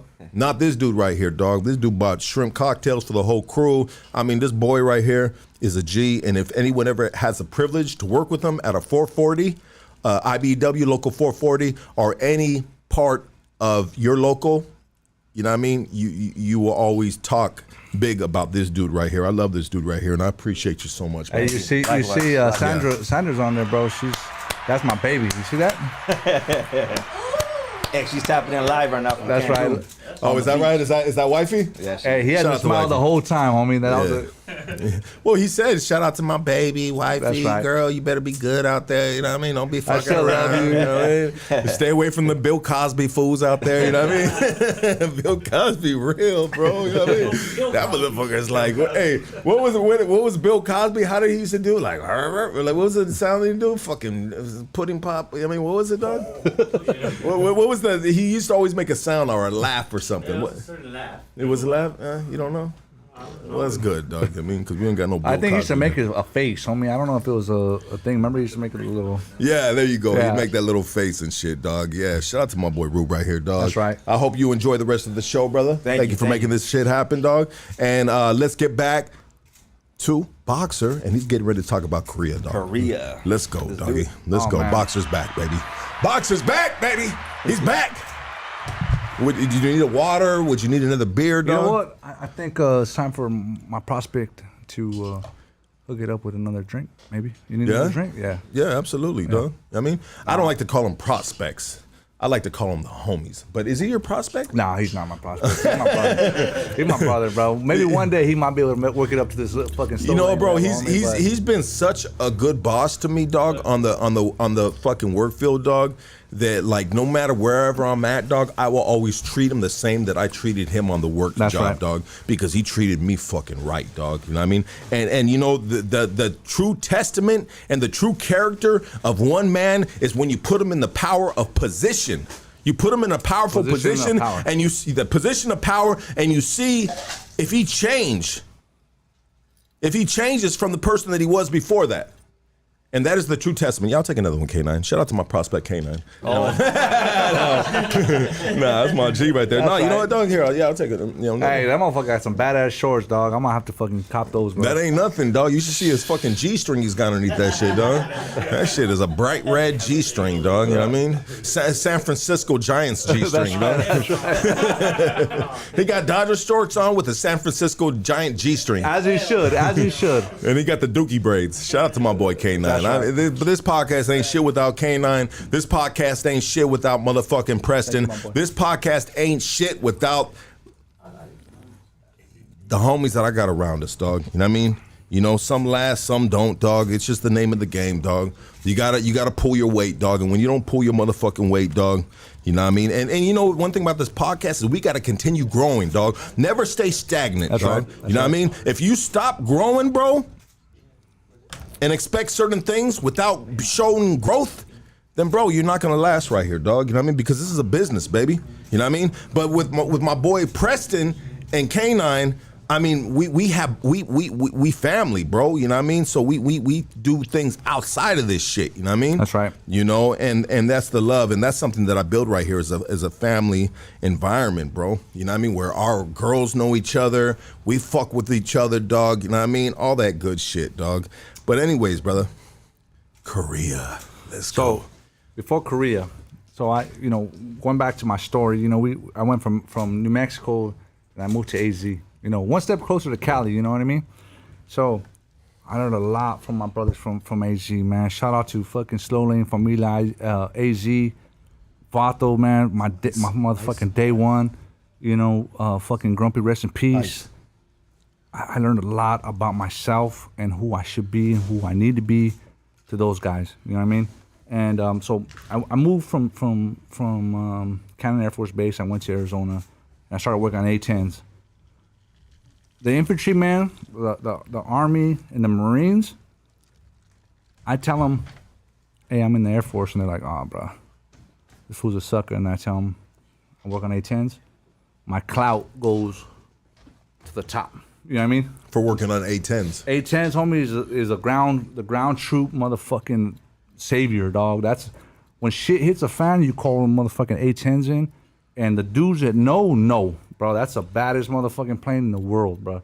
And so, when I moved to Arizona, I started working A-10s, and then that's when I joined my club 15 years ago, and that's actually how I got my name BOXER. I got my name. I'll touch on it real quick. I got my name BOXER because whenever the homies would come and look for me, they'd be like, "Hey man, where's the new guy at?" And I'd be like, "Oh, he's in the boxing gym, you know." And they'd be like, oh. So eventually it started becoming towards like, "Hey, where's that boxer guy at?" And then it didn't help that my fucking nose is all fucked up and my fucking eyebrows are all fucking puffy all the time, you know what I mean? And then I at that time I was, you know, heavy in it, so I'd always be beat up, you know what I mean? It's fucking black eyes and shit, and they'd be like, "Oh, the boxer guy." Whenever they named me that, I was like, "Bro, you can't name me BOXER, homie. That's fucking too aggressive. I'm a nice fucking guy," you know what I mean? And they're like, in fact, you know, those who know, at a meeting, we had a meeting, and they were like, "All right, man, anybody got anything to say?" And I was like, "Hey, I got something to say." And they're like, "All right, what's up?" I said, "Hey, man, I really don't like my name BOXER." And they're like, "Why?" I said, "Man, I just feel like it's too aggressive for who I am. You know, I'm a good guy. I do the right things for the right reason. I pride myself on that shit." And they're like, all right, BOXER, cool. Anyway, anybody got anything else? And I was like, "Bro, what the fuck?" So, you know, I ended up adapting that. You know, I feel like, you know, I work with the youth in that. You know, I train youngsters about, and you know, I got my little youngsters, Kevin and Alvin, right now competing right now. Actually, I hope they won today, but you know, that's how I got my name BOXER. You know, and then it all happened in Arizona. So I wanted to touch on. I got my little notes right here, but when I was in Arizona, we went up to Red Flag, Alaska, and bro, for those who don't know, bro, we're Japanese are our homies. We fucking go everywhere with them motherfuckers, dog. Like they're little wasp. The way I look at them is they're like a little wasp's nest, like a little wasp, you know, and they're ready to bang with whoever. Cause you know, I don't know if you guys remember your history, bro, but you know, they fucking went to Pearl Harbor, bro, and they fucked us up over there. You know, we're trying to show a show of force, and they came over here and fucked us up. You know what I mean? But those fools have a long history of banging, dog. So when we go to Red Flag in Alaska, we do these simulation wars with planes, and we fucking fight each other and shit like that over in the middle of the fucking nowhere. But we'd go to the club, and they would always play fucking Michael Jackson, homie, and I'd be like, "Bro, what the fuck is up with this? Why are they fucking playing Michael Jackson again?" But the dance floor would be cracking, you know, on bass because all the Japanese would be dancing them. Michael Jackson and Justin Bieber, homie, they fucking go crazy for that shit. I never understood why, but the Japanese, homie, they love that shit. You know what I mean? So that was like kind of like my first taste to see how the Japanese are. You know what I mean? It's cool, and actually to see that bond between us and the Japanese, bro. They're one of our best allies, actually. So fast forward. I come back home, and then they're like, "Hey man, you're gonna get we're gonna go to Afghanistan with the A-10s." So I was like, "Cool." We went to San Diego, Coronado Island, and we were practicing going offshore and attacking land with the Marines, calling in air support. So I'm like, bro, this doesn't make no sense. Why are we, you know, people always ask me, hey, what's going on in the world? I don't fucking know. You know, military people don't know. We're the fucking last to know. We watch the news because they usually know more than we do. But I was like, bro, it doesn't make sense. Why the fuck are we learning to strike land from the ocean, you know, with these A-10s? And so I was like, bro, I don't fucking know. We come back, and then they tell us, hey, bro, you guys are going to Korea. Because Korea, at that time, Korea fucking shot a ship down or some shit. I mean, a Navy ship or something for the South Korean ship. So we I didn't want to say we took 12 jets over there to go fuck them up. I mean, well, we're ready for whatever it was coming from. We're with it. And the problem with North Korea is that they have a large army, and we're afraid that their ground troops are going to come down, and that what better aircraft to fuck them up than A-10s? You know what I mean? Those that know about A-10s know what it is. So we went over there, bro. We got there. It was fucking crazy, bro. We're in mop gear all the time. Mop gear is like chemical warfare shit. We wear the fucking gas mask. You know, it's like a round with the fucking. It's like that. You wear that fucking, like all the fucking time, pretty much. Do we have exercises where we're wearing that shit from the time you leave your door? I mean, you leave your room to go to the restroom. You gotta wear all that shit because they want us to get used to the fact of a nuclear. I mean, not a nuclear, but a fucking chemical warfare fight. You know. You know what a chemical warfare fight is? When it comes to just like chemical bombs, right? Yeah, chemicals are like shit that will fuck you up if you breathe it. You know, there's several different types, and I'm not gonna go into that to bore anybody, but there's several different types. So we need to be able to operate while they're shooting those fucking bombs at us because, you know, you fucking grow warts on your whole body, you know, if you breathe this shit. So we got to be able to operate with all this equipment on.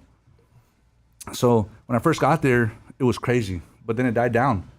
But we were still there. So what do? We fucking party. Monday, Tuesday, Wednesday, Thursday, Friday, Saturday, Sunday, Monday, Tuesday, Wednesday, Thursday. Hey, homie, we fucking partied. My lady was like, hey, where you at? And I'd be fucking tongue twisted like, oh, you know, I'm fucking here, you know. I was drunk off of soju, you know what I mean? And Korea's crazy, dog. They bring these girls from, I'm gonna get in trouble right now. But they bring these girls from the Philippines.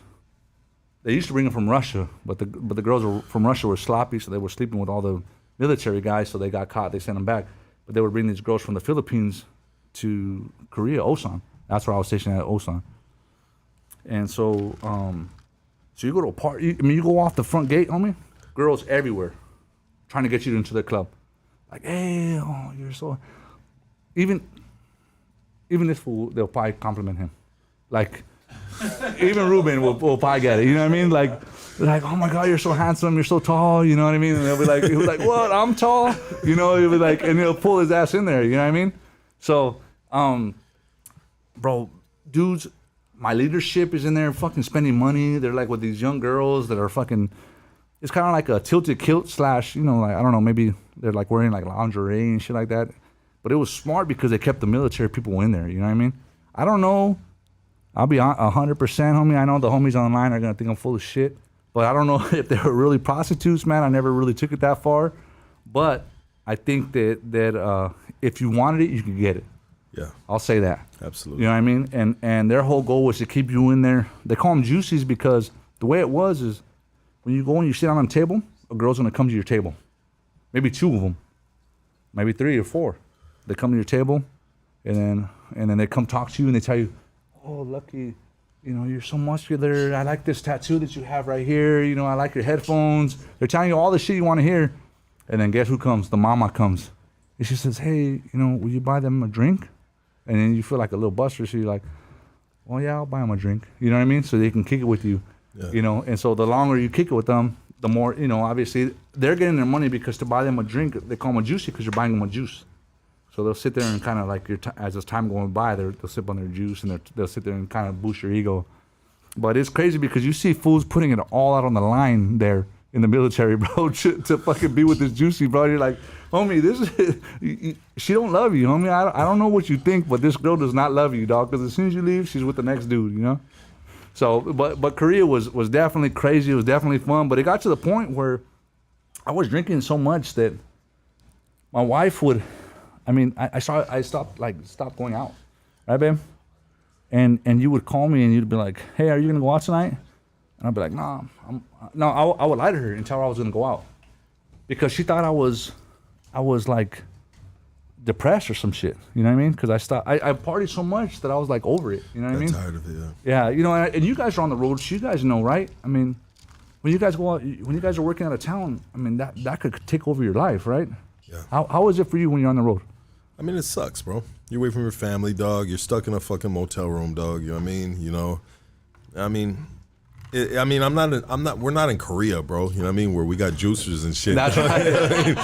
you know, there's some lot lizards and just something that's very What do not you call it? Lot lizards? Or what's I that? don't know, bro. I heard it's like a truck stop term, dog. But I'm just saying, like out there in the middle of nowhere, dog. Yeah. I mean, to me, dog, I'm out there for one objective, and that's just to get Make the money, dog, That's and right. take it home, dog. That's You know right. what I mean? That's right. That's right. But I'm sure that you guys see guys who have never been away from their families before They don't in know that how to act. environment. They Yeah. don't know how to fucking act, bro. No. They don't know how to fucking act, dog. And I've been around the world, homie. I've been to many different countries. I'll spare you guys with the shit, but I've been around. So to me, I checked myself because I started to see those fools that didn't know how to act, dog. I mean, they were fucking crazy, spending money in there every night. You know, and this shit is not cheap, bro. They charge like $40, $50 for you to just have a drink with this girl. You know, and fools are paying it like nothing. You know what I mean? Nothing, yeah. Yeah. Blowing up their whole fucking check. And you know, I see my brother, his demise. You know, rest in peace to my big brother Ralph. You know, he got into that, and he got into alcohol. You know, that's how he passed away from cirrhosis of the liver, because he was on the road. You know, he was an iron worker. He was on the road, and there was nothing to do, bro. What do you do after work? You fucking drink. You know. Yeah. And so that shit started taking over his life, and that's how he ended up like that. So I reflected on that, and I was like, you know what, man, you gotta check yourself, fool, because you don't want to end up like your brother, you know. So I started fucking kind of correcting my shit, the way I moved, and I started fucking getting into fitness and running and all this other crazy shit. But I would even lie to my lady to be like, you know, I'm gonna go out tonight, babe, because she'd be like, you need to get the fuck out of your room. And then she'll call me, and she'll be like, hey, you're in your room. And I'll be like, nah, I'm not in my room. I'm out partying. And she's like, no, you're not. She'd like, FaceTime me. And I'd be like, fuck. I'd be in my room. She'd be like, bro, you need to get the fuck out of here. You're like getting depressed. You know what I mean? Yeah. And I think to a certain extent, I was starting to battle depression and shit, you know, because of liquor and you know, what I've been through and shit like that. You know, I was trying to process all that information. But then I just turned it to you know, working out, and I came back a little flaquito. My wife didn't like it, but I liked it. You know what I mean? Yeah. But so that was Korea, bro. Fucking crazy partying, whatever. I came back, and then when I came back, I got stationed in Cali, and that's when it got cracking. You know what I mean? I started Inland Empire, the Inland Empire chapter. Now, let me speak on the car club scene. Car clubs, bro. We know who we are and who we are not, man. I love the car club scene. I love car clubs. I respect all car clubs, man. From Arizona to New Mexico to Texas to fucking to California, man. We take care of each other. You know what I mean? Like, I can pull up anywhere. You know, I was part of the Lowrider Inland Empire Lowrider Alliance. I was a board member, and bro, we take care of each other, homie. You can pull up. It doesn't matter what neighborhood you're from, what body you're from. It doesn't matter. You can pull up, and the homies will be good with you. You know what I mean? It doesn't matter, bro. They're gonna look at your car. It's all love. I mean, you know, the car scene is. California is just on another level of being cool with you. You know what I mean? Like there's no. It's all love, homie. Like nobody talk. I mean, as far as I know, nobody's ever like talked shit about the car I've had, or it's all love, homie. If you go over there looking for problems, you're gonna find it. But for me, it's all been good. You know what I mean? So when I first got out here, you know, I had my brother Julio was out with me, and we got this thing rolling. You know, and for IE, and then as time went by, you know, we started recruiting. We don't recruit, but we started getting more members that wanted to be. This is in Temecula. We started getting more members, and one thing that we pride ourselves on is we don't recruit. You know, I'm not gonna ask you, hey, Lucky, can you join my club?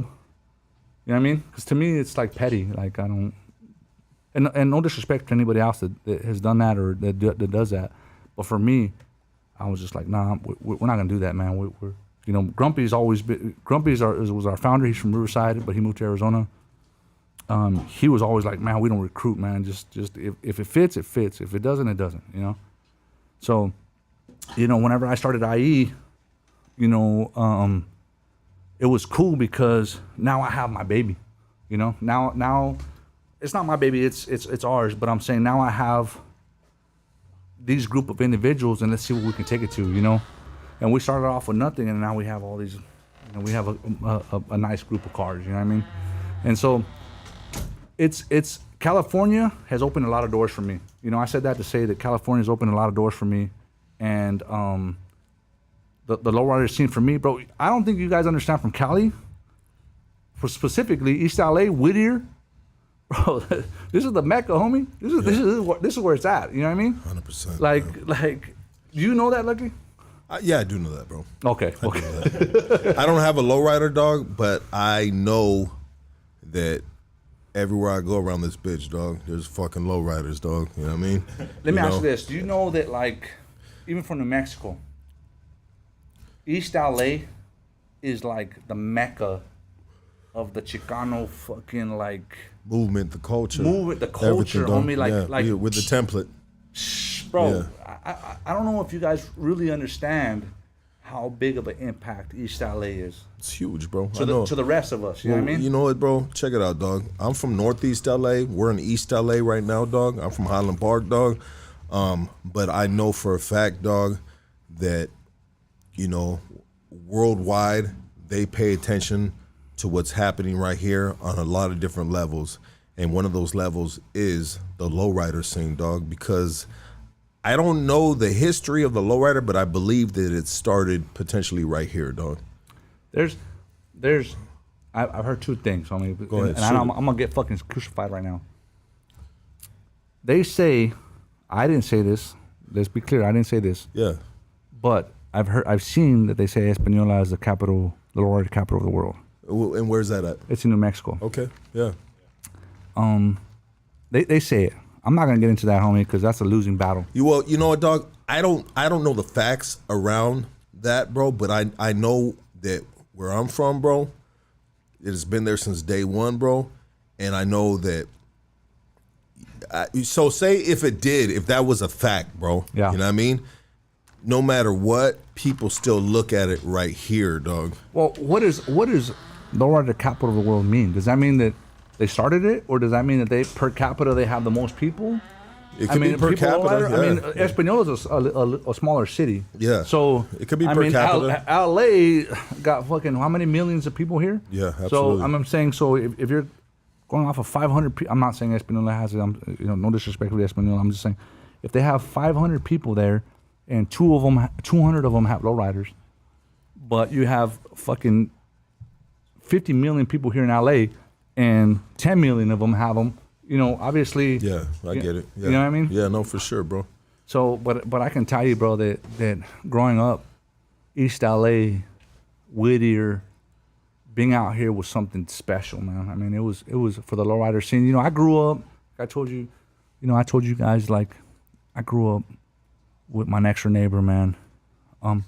You ever watch that podcast with Johnny Tapia?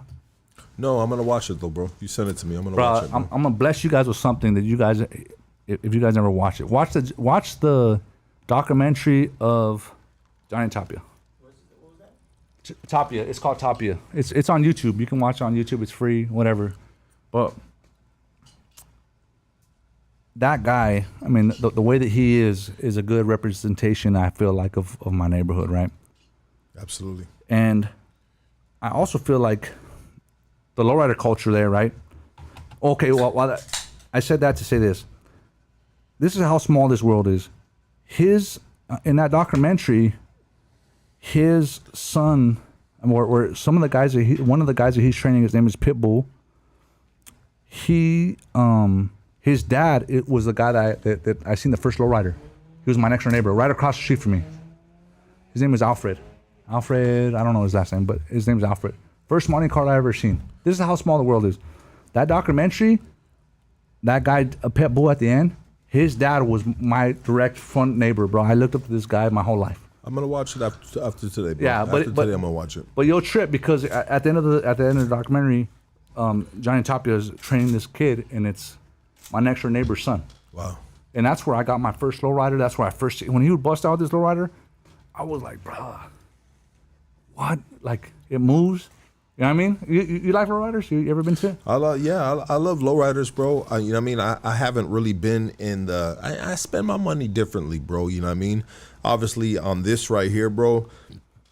I have different. I love the lowrider scene, bro. But for me to get into that scene, dog, that is something to add on top of everything else that I'm doing already. That's you right. feel what I'm saying? Yeah. And I feel like, to be a part of that community and to really be into that shit, dog, you got to be 100% into it, dog. You know what I mean? You can't be half-assing it on some bullshit, dog. You know what I mean? So I respect the scene from not afar, up close, but the ones that are really doing it right, bro. That's right. I love to see it, bro, and I support the culture, dog. You know what I mean? You know, am I gonna get one anytime soon? I mean, I don't know, bro. You know what I mean? Depends on how the fucking the bankroll goes. You know what I mean? That's right. You know, but as of right now, there's other kind of cars that I would get before a lowrider, dog. You know what I mean? But I leave certain things up to the dudes that are doing it because they're doing it right, dog. And if I ever do it, I want to make sure I do it right.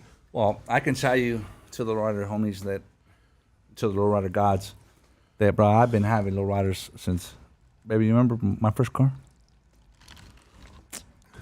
What was it? 76 Grand Prix, homie. Okay. So a lot of the homies were like, what the fuck is that? But to me, it was everything. I mean, you know what I mean? I had a 76 Grand Prix. That motherfucker was on Supremes, T-tops. You couldn't tell me shit, homie. You know, and then when I was in North Carolina, bro, I had an 87 Regal, black T-tops, shifter in the middle. Yeah, you couldn't tell me shit, homie. You know, and since then, I've been, but I believe that my life, bro, I've been a lowrider, bro. I mean, you know, I got into the bike scene, homie. I went to Sturgis. I did all this other shit, homie, but I felt like I was faking the funk because I'm not. That's not who I am, homie. I'm a lowrider, you know? Yeah. I've kicked it, you know, shout out to the homeboys, the Mongols, you know, I've kicked it with the homies, man, you know, I got some homeboys from the Vagos, man, you know, shout out to them, man. But I'm saying that I'm a lowrider, homie. If I'm going to be real to myself, I'm a lowrider, homie. I love the style. You can't tell me shit when I'm in my car. Absolutely. You know what I mean? Yeah. And to me, that's the best feeling in the fucking world. This fool's about to feel it. Yeah. Yeah. He's about to feel it. Absolutely. He sounds like he's about to pick up one of your Ronflas, huh? If the price is right. The price is He might right. have to sell that little chain he's got, you know what I mean? Yeah. Hey, let's open up the phone line. You cool to open up the phone line? Of course, yeah. Let's open up the phone line. If anybody wants to call in, you guys were blowing it up earlier. The phone number's up there right now. If you'd like to have any questions for Boxer, go ahead, call in. You know what I mean? But until then, we're gonna keep it moving right here until the phone calls come in. And I mean, how is it, bro, being a head of a lowrider club, bro? I mean, So, what? I'm gonna tell you like this. I'm gonna go back to what you said about Reuben. What is it that you like about Reuben? I mean, he's a straight shooter, bro. Okay. Yeah. And does he abuse his position? Never. You know, so to me, I don't look at it like I'm the leader because these are a bunch of grown men, bro, that have their shit together, homie. Some of these dudes have better cars than I do. Some of these dudes have achieved more in life than I have. So I don't look at them like I'm a position of power, homie. I look at it like, hey, man, we're in this shit together, so what are we doing? How are we moving? You know what I mean? I've been in positions of power, bro, in the military and shit like that, dog. But for me, we're a family. You know, that's why not once have you heard me say, hey, man, my car club. Yeah. Because I don't care about your car. I care about you as an individual. How are you going to represent us as a whole? If you come into this shit and you're out for yourself or you're out to get trophies, that's not what I'm with, bro. You know what I mean? There's clubs out there for that, and I respect it, but that's not who we are. You're in Hood Stocks. Talk to us. What up, Lug? What up, doggy? Hey, this is Art from Santana, homie. Hey, just wanted to fucking shout out you and Boxer. That's right. Hey, Boxer, thank you for your service, homeboy. Thank you, my boy. Hey, I'm married to a woman that was in the Navy, rescue diver. And you know what, bro? Listen, I just want to ask you, just like you said right now, you knew you were a fucking lowrider, right? That's right. All right. You know, you're involved with the bikes and all this shit. Me, I know I'm a fucking lowrider, bro. That's right. But I still hold on to a 1991 Mazda RX-7 Turbo 2. And that's who the fuck I am, dog. Hey, so much respect for you guys. Hey, my boy, I'm gonna tell you like this, homie. What's up, if dog? that makes you happy, my G, then fuck whatever anybody else says. Because I can tell you right now, homie, I've had 39s, I've had fucking my 41, and somebody's always got something to say about what I got, homie. You know, they'll be like, hey, you know, in 1941, they didn't use unleaded gas. You know, they used leaded gas. I'm like, motherfucker, this is my car. You know what I mean? So you know what, homeboy? If you happy with that car, then you stick with it. You know what I mean? I love it. It's my baby. That's right. Hey, much respect for you. Hey, Lux, much respect to you. Everyone in the podcast. Boxer, thank you for your service. Hey, you guys are both bad motherfuckers in my book. I appreciate you, my boy. Thank you. Likewise, brother. Thank you, Simon. Hey, buenas noches, homie. That's right. All right, dog. You have a good one, dog. Peace. Peace. Yeah, absolutely, dog. I mean, I always feel like, dog, if you're gonna be a part of or have a lowrider, bro, you know what I mean? You got to be really. That's like another child you have, bro. Yeah. You know what I mean, like, you know, you got to have insurance.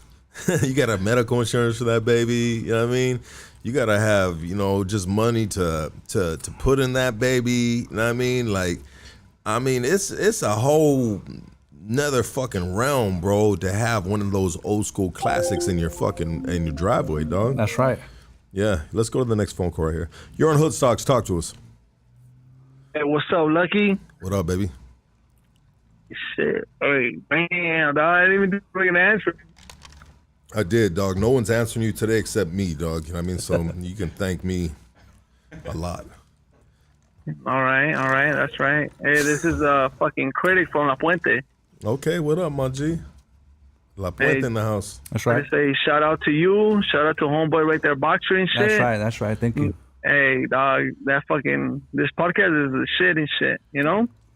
Thank you, my G. It's been good, dog. I've been following Hot Stocks for a while, and like, you got some good shit going, bro.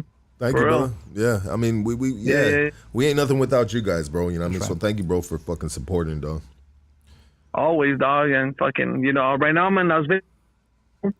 Fucking, but I've been watching it and shit. And like, that's just dope, though. Yeah, you're in Las Vegas right now, dog.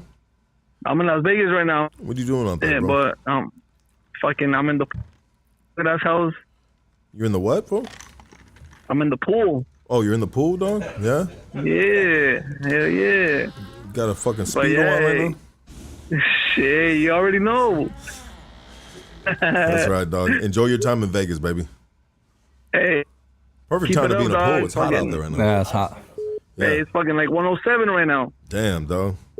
Yeah. All right, brother. Enjoy your time, dog. Jack and Coke. Have a Jack and Coke on us, dog. Love Keep you, it buddy. up, dog. Don't, fuck the haters and, Ain't no haters right here, baby. That's right. Dog. Ain't anybody Yeah. hating right here. They just hate on themselves. Yeah. Dog. Hey, what's up? What's that? What's up to Daisy too? Daisy's on a long vacation right now, dog. You know what I mean? Potentially be back, fuck. dog. He might be back, dog. I mean, he's on a vacation right now, dog. All right. He's in the All right. Bahamas. Hey, you guys have a good one, getting though. tanned. All right. Let me see. Bam. Next phone caller, go ahead and call. You guys, there was someone else calling right now. One thing we didn't talk about, homie, is what I'm doing today. Hold on real quick. Let's get this phone call. This is from Arizona right here, dog. And then we're going to talk about what you doing today, dog. Oh, shit. Fucking that call went. Let me see. Let's get this one right here, dog. You're on Hood Stocks. Talk to us. Yeah. Yeah. Okay. Yeah. Yeah. What are you doing today, brother? Hey, so, you know, I retired, obviously. And now I work for this company, homie, where we do air refueling. When I moved to Arizona, when I moved to Cali, I did air refueling shit. You know, a lot of people don't know, it's like when a jet comes across the ocean, they don't have enough fuel. So what do? We do air refueling over the ocean. I mean, they don't have nowhere to land. So my company that I'm with today, we do air refueling missions over the Pacific and Atlantic Ocean.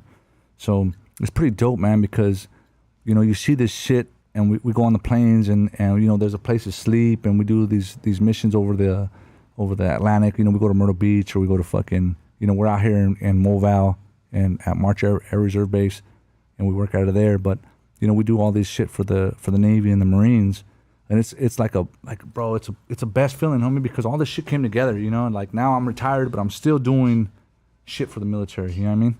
And it's a subcontractor? It's a subcontractor, yeah.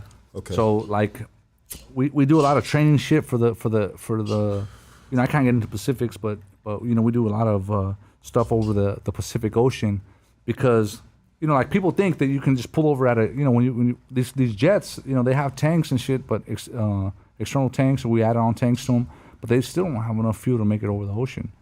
So they need a refuel. You know what I mean? Yeah. So what we do is we have this boom that comes down and it gives them fuel to make it across. You know what I mean? Wow, that's badass, bro. That's got to be it. Let's get a little more in detail on that after this phone call. You're on Hood Stocks. Talk to us.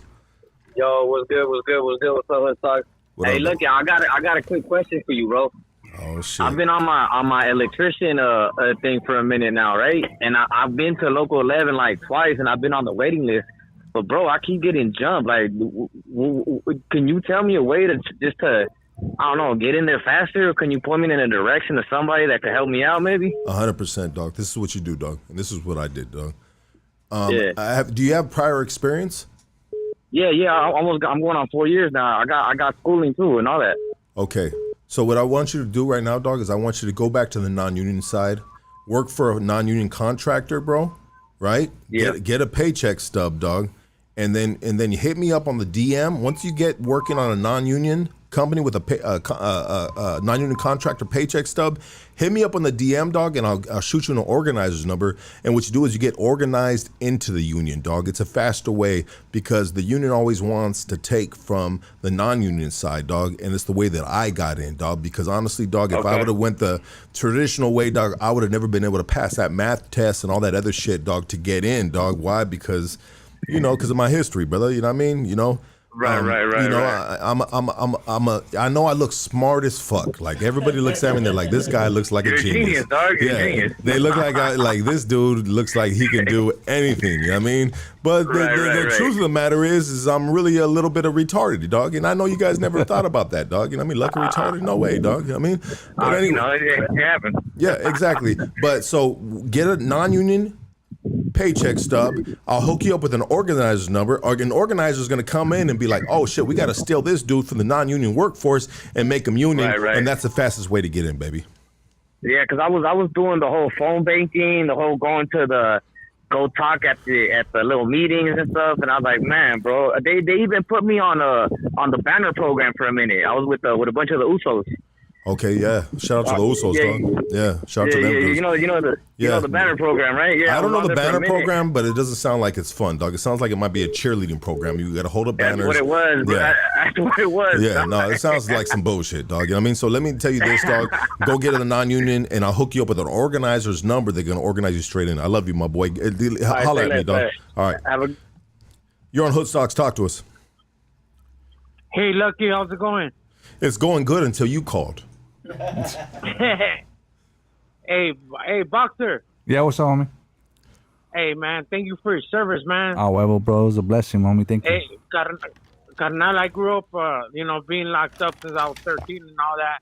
And I just want to tell you, that I could tell a lot in your eyes, dog. You know what I mean? I appreciate you, my boy. That you've seen a lot, you've been through a lot, and I could see you're determined, dog. So, walk with your head up high, homeboy. Oh, well, homie. And you know what, bro? I do it because, you know what, homie? People see us, homie, you know, like people look at me and they see I'm all tatted up, homie, and they'll be like, well, bro, why you do that, bro? This is part of our culture, homie. They don't understand this shit, you know what I mean? And yeah, I'm sleeved up myself. You know what I mean? And my jefito was too, dog. I mean, you know, it's part of our culture, bro. It don't mean nothing, man, but it makes me happy that, you know, I'm out here representing the culture, homie, in a positive way, dog. And no disrespect to the homies in the pen, you know what I mean? I could have been easily in that position, you know what I mean? But I wanted to come on here to say my story, so that way, you know, if there's a little youngster out there, bro, who's considering something, homie, you know, he's not gonna be BOXER, homie. He's gonna be better than BOXER. You know what I mean? That's right, man. That's right, man. What do you see in my eyes? That's right. What do you see in What my do you see in Lucky's eyes? What do you see in my eyes? The wavy fucking the wavy bar. Lucky's a fool. Look at the Jack in the Box head right now. You guys, Imagine you look out your window and you see this in the middle of the night. Boy. You're like, oh shit! 911 right there. 911. All right, dog. I love you, my boy. Thank you for calling, all right, bro. guys. Much love. Love my callers. I love my Goonies, dog. I love everybody that taps in with us right now, dog. I know it's in the middle of the fucking day. We were up to fucking, here we go. Phoenix from Arizona. This dude called us several times. Let's get his phone call right here, dog. What up, my G? Talk to us. Hey, what's up, Boxer? What's up, my boy? What's up, Lucky? What up, baby? Hey, thank you for your service. And I just want to say, I just want to ask you a question. What's the craziest thing you've seen, like, deployed? The craziest thing I see deployed, probably, the shit that fucks with me the most is probably when I see those dead bodies, homie, with they were burnt to shit. No, they weren't even dead, homie. They were still alive, but that shit still fucks with me, homie, because I can still smell that smell. What does it smell burning, like? Burning dead. You know what? I can tell you exactly how it smells, bro. Like a fucking almond, like a fucking burnt almond. Oh, it's the first thing that comes to my mind. But got a lot of people burning almonds right now. Yeah, that's right. Hey, smoked almonds are good, homie, but they kind of bring back a little bit of memories. You know what I mean? But probably that was probably the worst thing. But the worst thing that I would say that I didn't like, bro, is being away from my family, homie, my wife and my kids, dog. I missed too much. You know, it was depressing when people would tell me, my wife would tell me that people would hit her up and tell her that, she was a single mother, and I'm out here trying to do the best I can, homie, and my kids wondering where I'm at. You know what I mean? That was by far the body, whatever, all the other shit I've been through is nothing, man. But I know that if you talk to any of my service brothers, bro, they'll tell you being away from their family, man, even if they didn't have a wife and kids, being away from their mom, their brothers or sisters, is the hardest part about doing this shit. But we know we're doing it for the right. We hope we're doing it for the right reasons. You know what I mean? I know there's a lot of people that judge us. And they look at us like we're fucking baby killers and all this other shit, but we're just doing as we're told. You know what I mean? Yeah, I feel you. That's a good topic to bring up right now. Thank you, brother, for calling in, dog. I appreciate you, bro. Thank you for your service. Thank you. And by the way, Lucky, fuck you, dog. I love you too, baby. Yes, sir. Yeah. So for the people, dog. So when I put your post on YouTube, dog, there was a lot of cats because I put what I put, hold on, let's get this call from Chachilla. They've been calling Houdini times. And I'll continue this thought. You're on Hood Stocks. Talk to us. Yo, what's up? First of all, everybody says what? Fuck you, Lucky?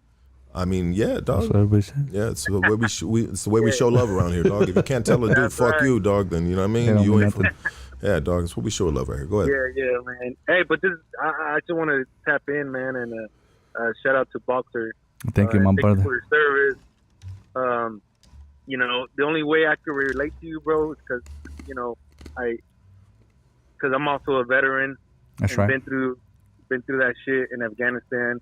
And when you were telling the story, bro, well, when you were landing and when they tell you, get the fuck out, dude, same shit. When we got to our cop, or over in charge of Afghanistan, man, the damn the pilots of the CH-47s, the helicopters, they're like, when they took us in, bro, they're like, we never, because we replaced 173rd out of Germany. Yeah.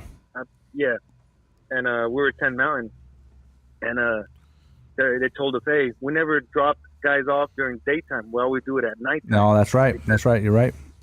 Yeah, and we're like, what the fuck? I'm just a PFC, E3, not knowing shit. And like you said, bro, we get there, the unit that was already there, they're in the bunkers already waiting because they know that as soon as we landed, we get our fucking bags, bro. They rush us to the bunkers. That's right. Within seconds, bro, fucking boom, boom, and then the dudes that were there already, the unit, they're like, oh yeah, it's every time it happens. Yep. Just get used to it. They're sitting in the bunkers with their laptops, playing games. Bro, isn't it crazy, bro, that people are like, bro, just get used to it. They're like, hey, bro, just get used to getting bombed, homie. It's okay. Absolutely. You know what I mean? That's how it was. It's crazy, life. dog. It's life right there, bro. Like you got no choice but to get used to it. Like the homies from prison, they're like, hey, bro, he got stabbed. Like, get used to it. It's like, bro, how do you get used to that shit? You know what I mean? Yeah, and then as time went on, we're like, all right, you slowly stop giving a fuck. You slowly you become stop wearing numb, numb to the shit. your helmet to go take a piss, or, over there. Can I? And Let me get the yeah, bottle of dude, tequila. the fucking the craziest story, bro, was we're like 3 weeks out. You know, we get complacent eventually, right? Yep. You know, we walk to our little bootleg chow hall, and it's just, they do like you said, chili mac was my shit too, bro. Chili mac. The MRE. The other one, dog. Hey, Lucky, what's the shit in prison that you're just like, it's always on point? They used to have a Grand Slam breakfast on Sundays, dog. What's that? What does that And the consist of? Grand Slam breakfast was basically, it was an amazing breakfast for you to be in prison, dog. You know what I mean? It was. They gave you all just give it to me, dog. Thank you, brother. Thank you so much, dog. Would you like one? Motherfuckers would fight for this chili mac. Oh, bro, that chili mac was on point. Even the MRE fucking chili mac was on point, bro. The only thing I didn't fuck with was a meatloaf MRE. The meatloaf MRE, bro, was just fucking cat food. Yeah. Yeah, bro. Meatloaf MRE was fucking disgusting. Go back to your breakfast. No, it was just a good breakfast, bro. They used to give us bacon. It was potatoes. It was eggs. What was it? Grand Slam? Grand Slam, dog. Yeah, and they cut. I think they don't have it anymore, dog. But what was very good, dog, in LA County Jail, dog, was the SOS, dog, and they called it shit on shingles, dog. You know what I mean? And for somebody to come, the homie said bomb. Yeah, no, for somebody to come off the streets, dog, maybe kicking dope, dog. You know what I mean? You didn't have the best fucking nutritional diet on the streets due to the drugs, dog. You know what I mean? When you'd hit the system, dog. You know what I mean? The SOS, which was basically, like I said, they call it shit on shingles, and it was basically biscuits. Potatoes. Did they put the gravy on the potatoes? It came with biscuits as well. Yeah, it was basically gravy on potatoes, bro, which was just so gravy filling. On potatoes? Yeah, and it was very, very, very good, dog. Baby, we're gonna have to go do that. And you what? LA County? No, not LA County. We're about to request that shit somewhere. Yeah. And you know what was also good to me too, bro? Let's get this other phone call right here, dog. Sorry, brother, I hung up on you. You're on Hoodstocks. Talk to us. Hey, what's up, guys? So, walking, not only can you hear me? Awesome. Okay, so, watching your, not just this episode, but every other episode, I think the idea that I get is that the youngsters these days, I feel like the perspective has to change. I think you can be hardcore. I think you can be about your business. But I don't know. I feel like they get lost in the transition.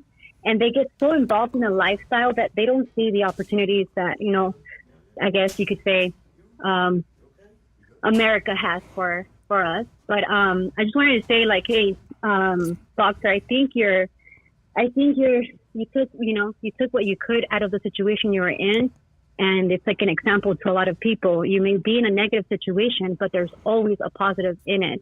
So I just wanted to say that to you guys. And well, I appreciate you, homegirl.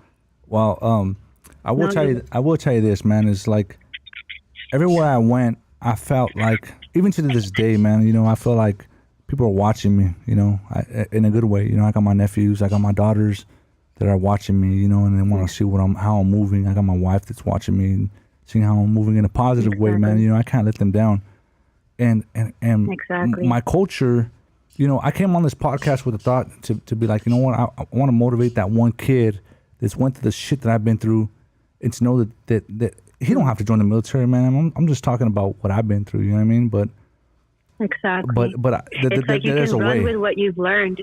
Exactly, because these streets, these streets will teach you everything you need to know about life, man. You know what I mean? And whether it's LA, whether it's in fucking Houston, Texas, whether it's in Phoenix, Arizona, or Denver, Colorado, wherever you're at, Dallas, Texas, you know what I mean? wherever you're at, And, the streets are gonna teach you. You know what I mean? What you need to know. Yeah, exactly. And what's what you do with it. You know what I mean? Because I always I'll rest in peace to my cousin Consequence. I always told him like this. I said, if somebody, I told my homeboy Reuben like this. I said, if somebody cares about you, they're never gonna put you in a position to where you're gonna fuck up, you're gonna go to jail, or you're gonna get killed, or you're gonna get hurt. You know what I mean? So for me, and it's hard for a lot of us to actually accept that. That's right. That maybe we believe that somebody loves us, and they may put you in a situation where it's like you start to question yourself. Wait a minute, do you really care about me? Because this position right now that you're putting me in, it can also affect me and put me away. And it's like you're not really thinking of the consequences all around. You're only thinking about your needs. So that's right. It's very important for people to understand that somebody may say they love you to a certain extent, but because we're not taught to love, we're domesticated, we're conditioned due to our surroundings, the lifestyle that we live or the lifestyle our parents are living. I just feel like we can get lost in that transition, That's right. And I feel like it doesn't matter what location, what color you are. I think that us as parents, it's very important to kind of shift that perspective. It's all about how your mind is perceiving everything. And for me, it was like, I was in juvenile hall, I went through foster care, I went through placements, and I was the only child out of 4 kids that didn't go back to my mom because I was struggling so much with depression, suicidal tendencies. And, out of all of that, I could be at the lowest point in my life right now, but I still continue to say, no, I'm going to be optimistic. That's I'm not going to be a pessimist. I'm going to keep striving forward, because whatever I went through, if I just kind of mess up now and I let everything go and I lose everything that I have, it's all going to be in vain. And so I have all of that to bring to the table and actually help others to kind of hey, you know what? Because you were in the situation, your parents did what they did, then, you can't blame the system for failing you and putting you back with your parents, because at that point you're already conscious. You're like, okay, so I know that this is a situation and it's up to me to make this choice regardless of my age to either move forward or to get stuck in this rut and be like my family. That's right. Absolutely. Wow. Good Yeah. caller right So there. I took a lot from that. I really appreciate that. So I just wanted to say thank you to you guys and thank you, Lucky, for everything that you're putting out there with the crew and everything. Yeah, thank Takes you. a lot of effort. Hit my DM if you want to tell your story. No, definitely, we'll do. Okay, thank you. Alrighty. That was a good phone call. You know what? I got a quick present from my boys right here. The crew members right here. I got you guys something right here. I want you guys. Oh, damn. Yeah, I just bought this for K9 and Preston. Here, you guys go right here, dog. This is for you, dog. You guys got 3 weeks to read that shit, dog. You know what I mean? Straight up, don't fuck around, dog. That's for you guys. This is the better your life too, dog. It's a book I'm reading right now, dog, and it's something that I feel like you guys need to tap into, dog. You know what I mean? Yeah. Fuck you, Lucky. Aww. Love you too, my G. What's cracking? Oh, that was it. That was it. Yeah, that was it. Did you take a bite of that yet, sir? Sir, did you take a bite of that yet, sir? Sir. You took a bite of it? Where? Where's it at? Shit, fool. Well, give me the rest of it. That fool keistered it. You're on Hood Stocks. Talk to us. Lucky. Yes, sir. Hey, what's up, homie? What up, my G? Who's this? Hey, it's Green Eyes, huh? Wait, who? You don't know me, bro. But I'm over here in IE, dog. Okay, what up, my That's G? right. IE, baby. Hey, you know what? I just barely tapped in, so I don't really know what's being talked about with BOXER and everything on that. But hey, homie, I just got out not too long ago, and walking in, you said you weren't gonna drink. What's up, dog? Wait. Say that one more time. That broke up. Tell me that You one weren't more gonna time. drink no more. Oh, I wasn't gonna drink no more? He's asking what's up. Check it out, dog. I took a break, my boy. You know what I mean? And you know what? Huh? But you say you weren't gonna let that shit get you, bro. Bro, hold on a second, dog. Check it out, Dr. Phil. I know you just got out and God is in your life right now. That's right. But in 2 more weeks, dog, you're gonna be back at your fucking same shit. No, I'm just playing. I don't wish that. Hey, I'm already. I'm already my same shit. You know. No, I don't want you to go back into the same shit, dog. I'm talking shit, dog. You know, I take breaks. I take breaks from stuff, bro. And when it's time to take a break, I take a break, bro. You know what I mean? And depending on how long of a break I need, dog, is ultimately my business and what's good for me and my family, dog. You know what I mean? And you know, I took a break, bro. You know what I mean? But right now, dog, I'm enjoying life, bro, with the homie Boxer right here, and we doing what we doing, baby. What's cracking, dog? You got any questions for Boxer, dog? He just joined, so I don't think he knows. I mean, I don't think he was paying, you know. Okay. My story. Yeah. Yeah. He was called. Hey, bro. Hey, homie. The problem with being on here, dog, is that whatever you say, local, they're listening, homie. So yeah, absolutely, bro. I mean, I lead by example, bro. That's right. 100%. I lead by example. You know what they say in the military? Leaders lead from the front. Absolutely, and I always do too, dog. You know what I mean, but just because I say you're on Hood Stocks, talk to us. Okay, you're gone. But just because I'm transparent with my life, bro. Yeah, you know what I mean. Which is hard, homie, because I wouldn't want to be in your position, Chief. Well, I'm under a microscope, dog. That's you know right. what I mean, I'm under a microscope, but it's okay though, dog. You know what I mean? Because it's no pressure to me, dog. You know what I mean? Because I'm not fucking.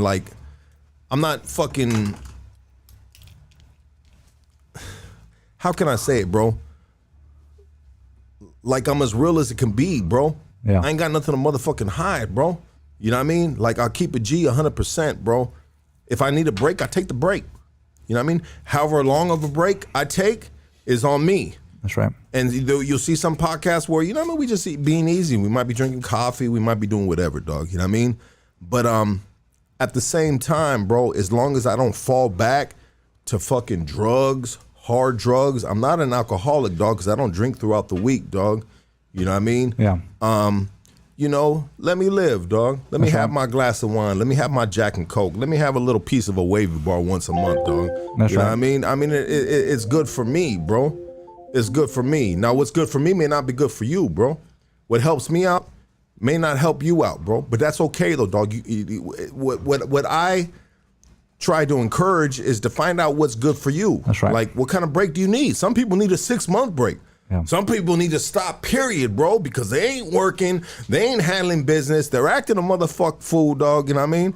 And so you might need something a little longer than what I need. Sometimes I'll take a month off, 2 months off, whatever, bro. You know what I mean? But that works for me, dog. That's you right. know what I mean? And I know it works for me, dog. You can't tell me what works for me, dog. I can tell you what works for me, dog. You know what I mean? I see Reuben laughing over there. Motherfuckers are like, that's coming from an alcoholic, or that's coming from a drug addict. You know, I'm analyzing right now, homie. You know, I went to school for psychology, dog. Okay, and what would be your what would you call it? Your assessment. Thank you, brother. Assessment? Yes. You know what? In psychology, they teach us not to form assessments, homie. Okay. No. Well, thank you, sir. Let's go. Let's get a couple phone calls and we're gonna end this podcast because we're heading up on 3-hour mark. You're on Hood Stocks. Talk to us. Oh, what's up, man? Did I just get through? You just got through, That's baby. right. Oh, shit. All right. Hey, man, I thank you for this podcast right here, bro. It makes me feel like I'm part of something, homie. That's right. That's right. Swear to God. You know what I mean? Hey, thank you, Boxer, for explaining, like, the Air Force and how things are. You know what I'm saying? What branch are you in, homie? Were you serve or? No, I didn't, man. But I've been through it. You know, I've been through a little thing. But every time I go to Hood Stocks, I love Luck, man, because he just puts like a different tone on what we're talking about, and I love the way that it makes me feel, man. And he never disappoints. Hey. And I'm watching this right now. Thank you, baby.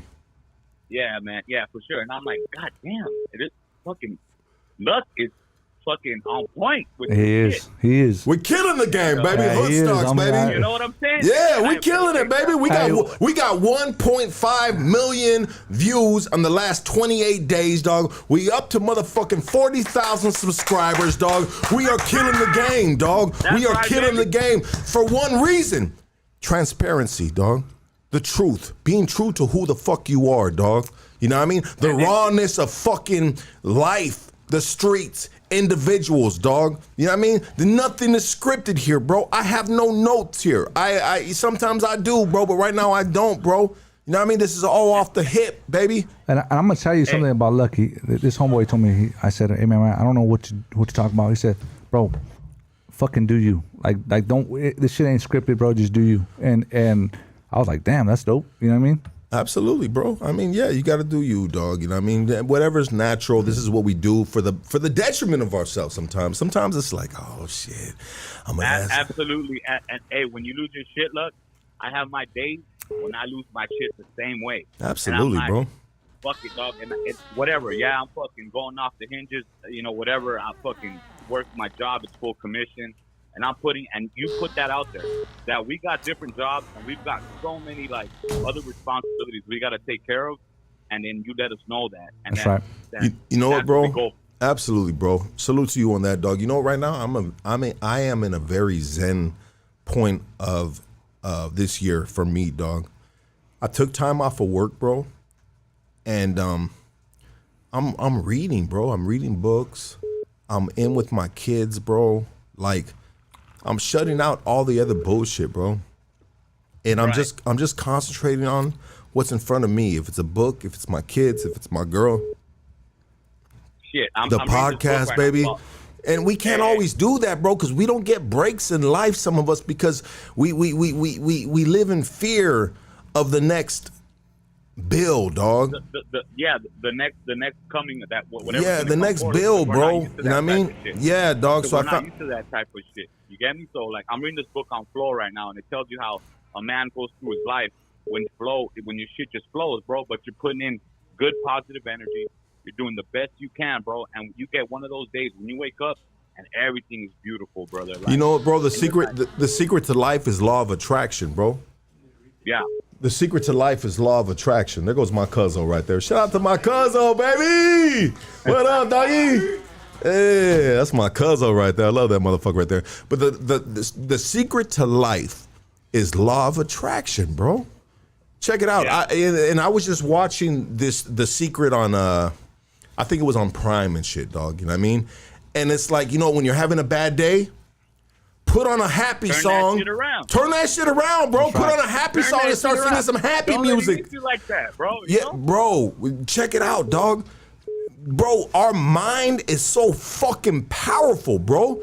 Little do we know, dog. We are in control, bro. Watch. I'm gonna do you guys a favor right now. Go ahead. As soon as we get done, I'm gonna send you a video of us in a combat zone of the guys on the fucking bus. We don't know what the fuck's about to happen, but I'm gonna send it to you, bro. You can repost it about the fucking mind and how you put yourself in the right state of mind, homie. You can do whatever's coming to you. You know what it is. But it's your mind state. You know what I mean? But I'm gonna tag you in it. Let's do that. I love you, my boy. We're on the next phone call, dog. You're on Hoodstocks. Talk to us. What's up, baby? Hey, what up, Luck? What up, doggy? Hey, what's up, homie? This is fucking Danny Danger, homie, calling from Northeast Los Angeles. What up, Danny Danger? What's cracking, my G? You from the home turf? What's up, homie? What's up, Perrito? Should I be worried right man. now with a name like that? That's right. Never that, Holmes. Hey, check it out, dog.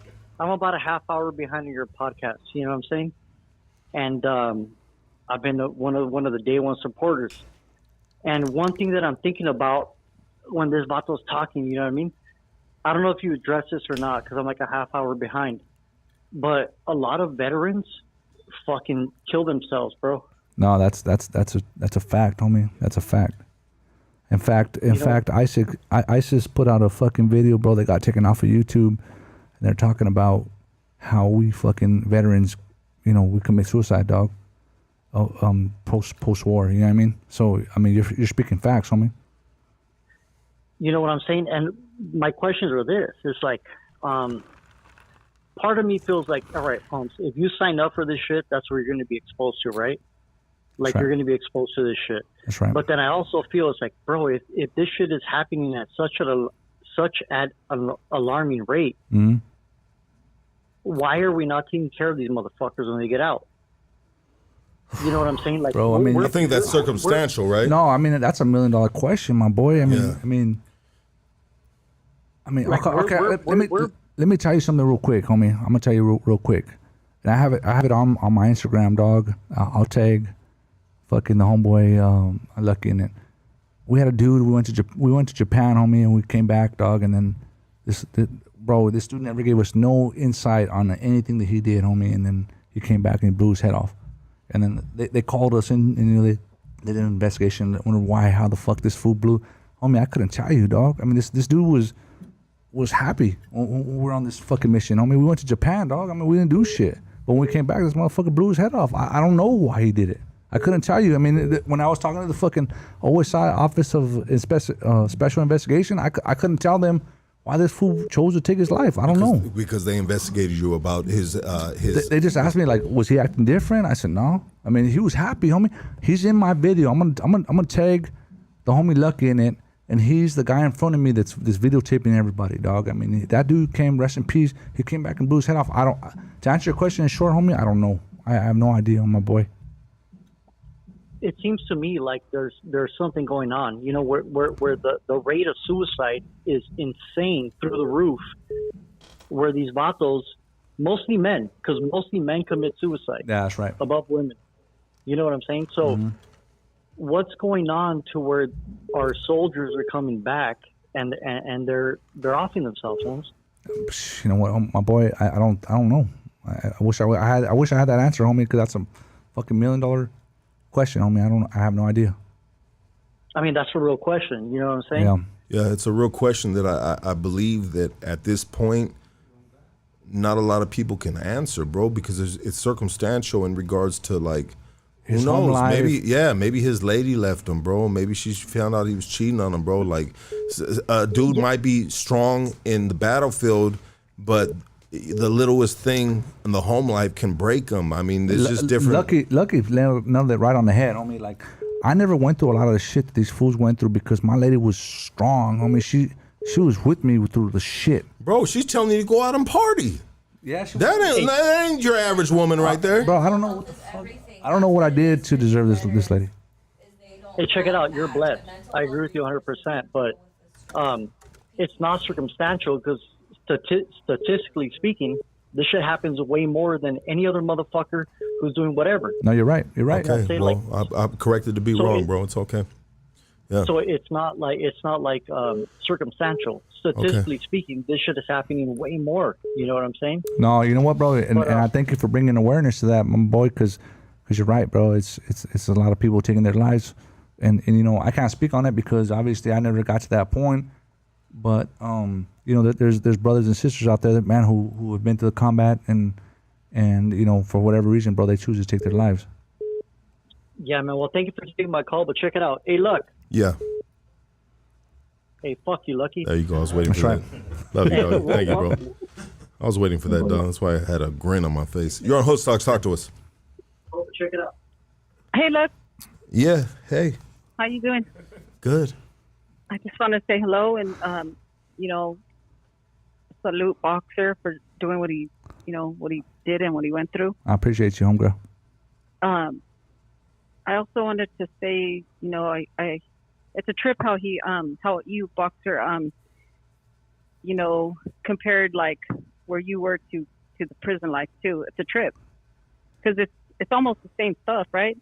You know what? It is the same stuff. I mean, it's just different, you know, politics and rules, but it's almost the same shit. I mean, I'll be lying if I say like you know, we ain't segregated. You know what I mean? Like when I went to North Carolina, bro, they would go to NASCAR shit, and I wouldn't really get invited to that shit. You know what I mean? I mean, so it is a bit segregated, but when it's time to bang, we don't know no colors. You know what I mean? But other than that, you know, there is differences. You know what I mean? Yeah, and I don't want to get too personal, but I had a question for you, BOXER. Do you suffer from, like, I know my cousin does because he was in, you know, he did probably like 3 terms. PTSD? Yeah. My wife would tell you. My wife would tell you. He was turning around. My cousin was turning around, and like at night he would hit his wife and try to get the fuck down. No, you know, like, I stuff like that. No disrespect to your what was that, your brother? My cousin. Your primo. No disrespect to him, but yeah. I never hit my wife. I never put my hands on my wife. No, man. He didn't hit her. He would. Yeah, no, not like that. No, I mean, but my brothers. I got brothers in my club that are Marines, and we kind of talk to each other about the shit, and man, we're just always on guard. But you know what? like if I'm being 100, I feel like that's the way it was from day one. You know what I mean? Like if somebody walks to the door, the homeboy's people walked to the door. I watched him as soon as he walked in, and I feel like that's nothing new. It's nothing. It's right. Lucky. I mean, would you do the same thing? Well, I think you are. You have a little bit. You had a different introduction to the military opposed to others. Yeah. You were exposed to a street life.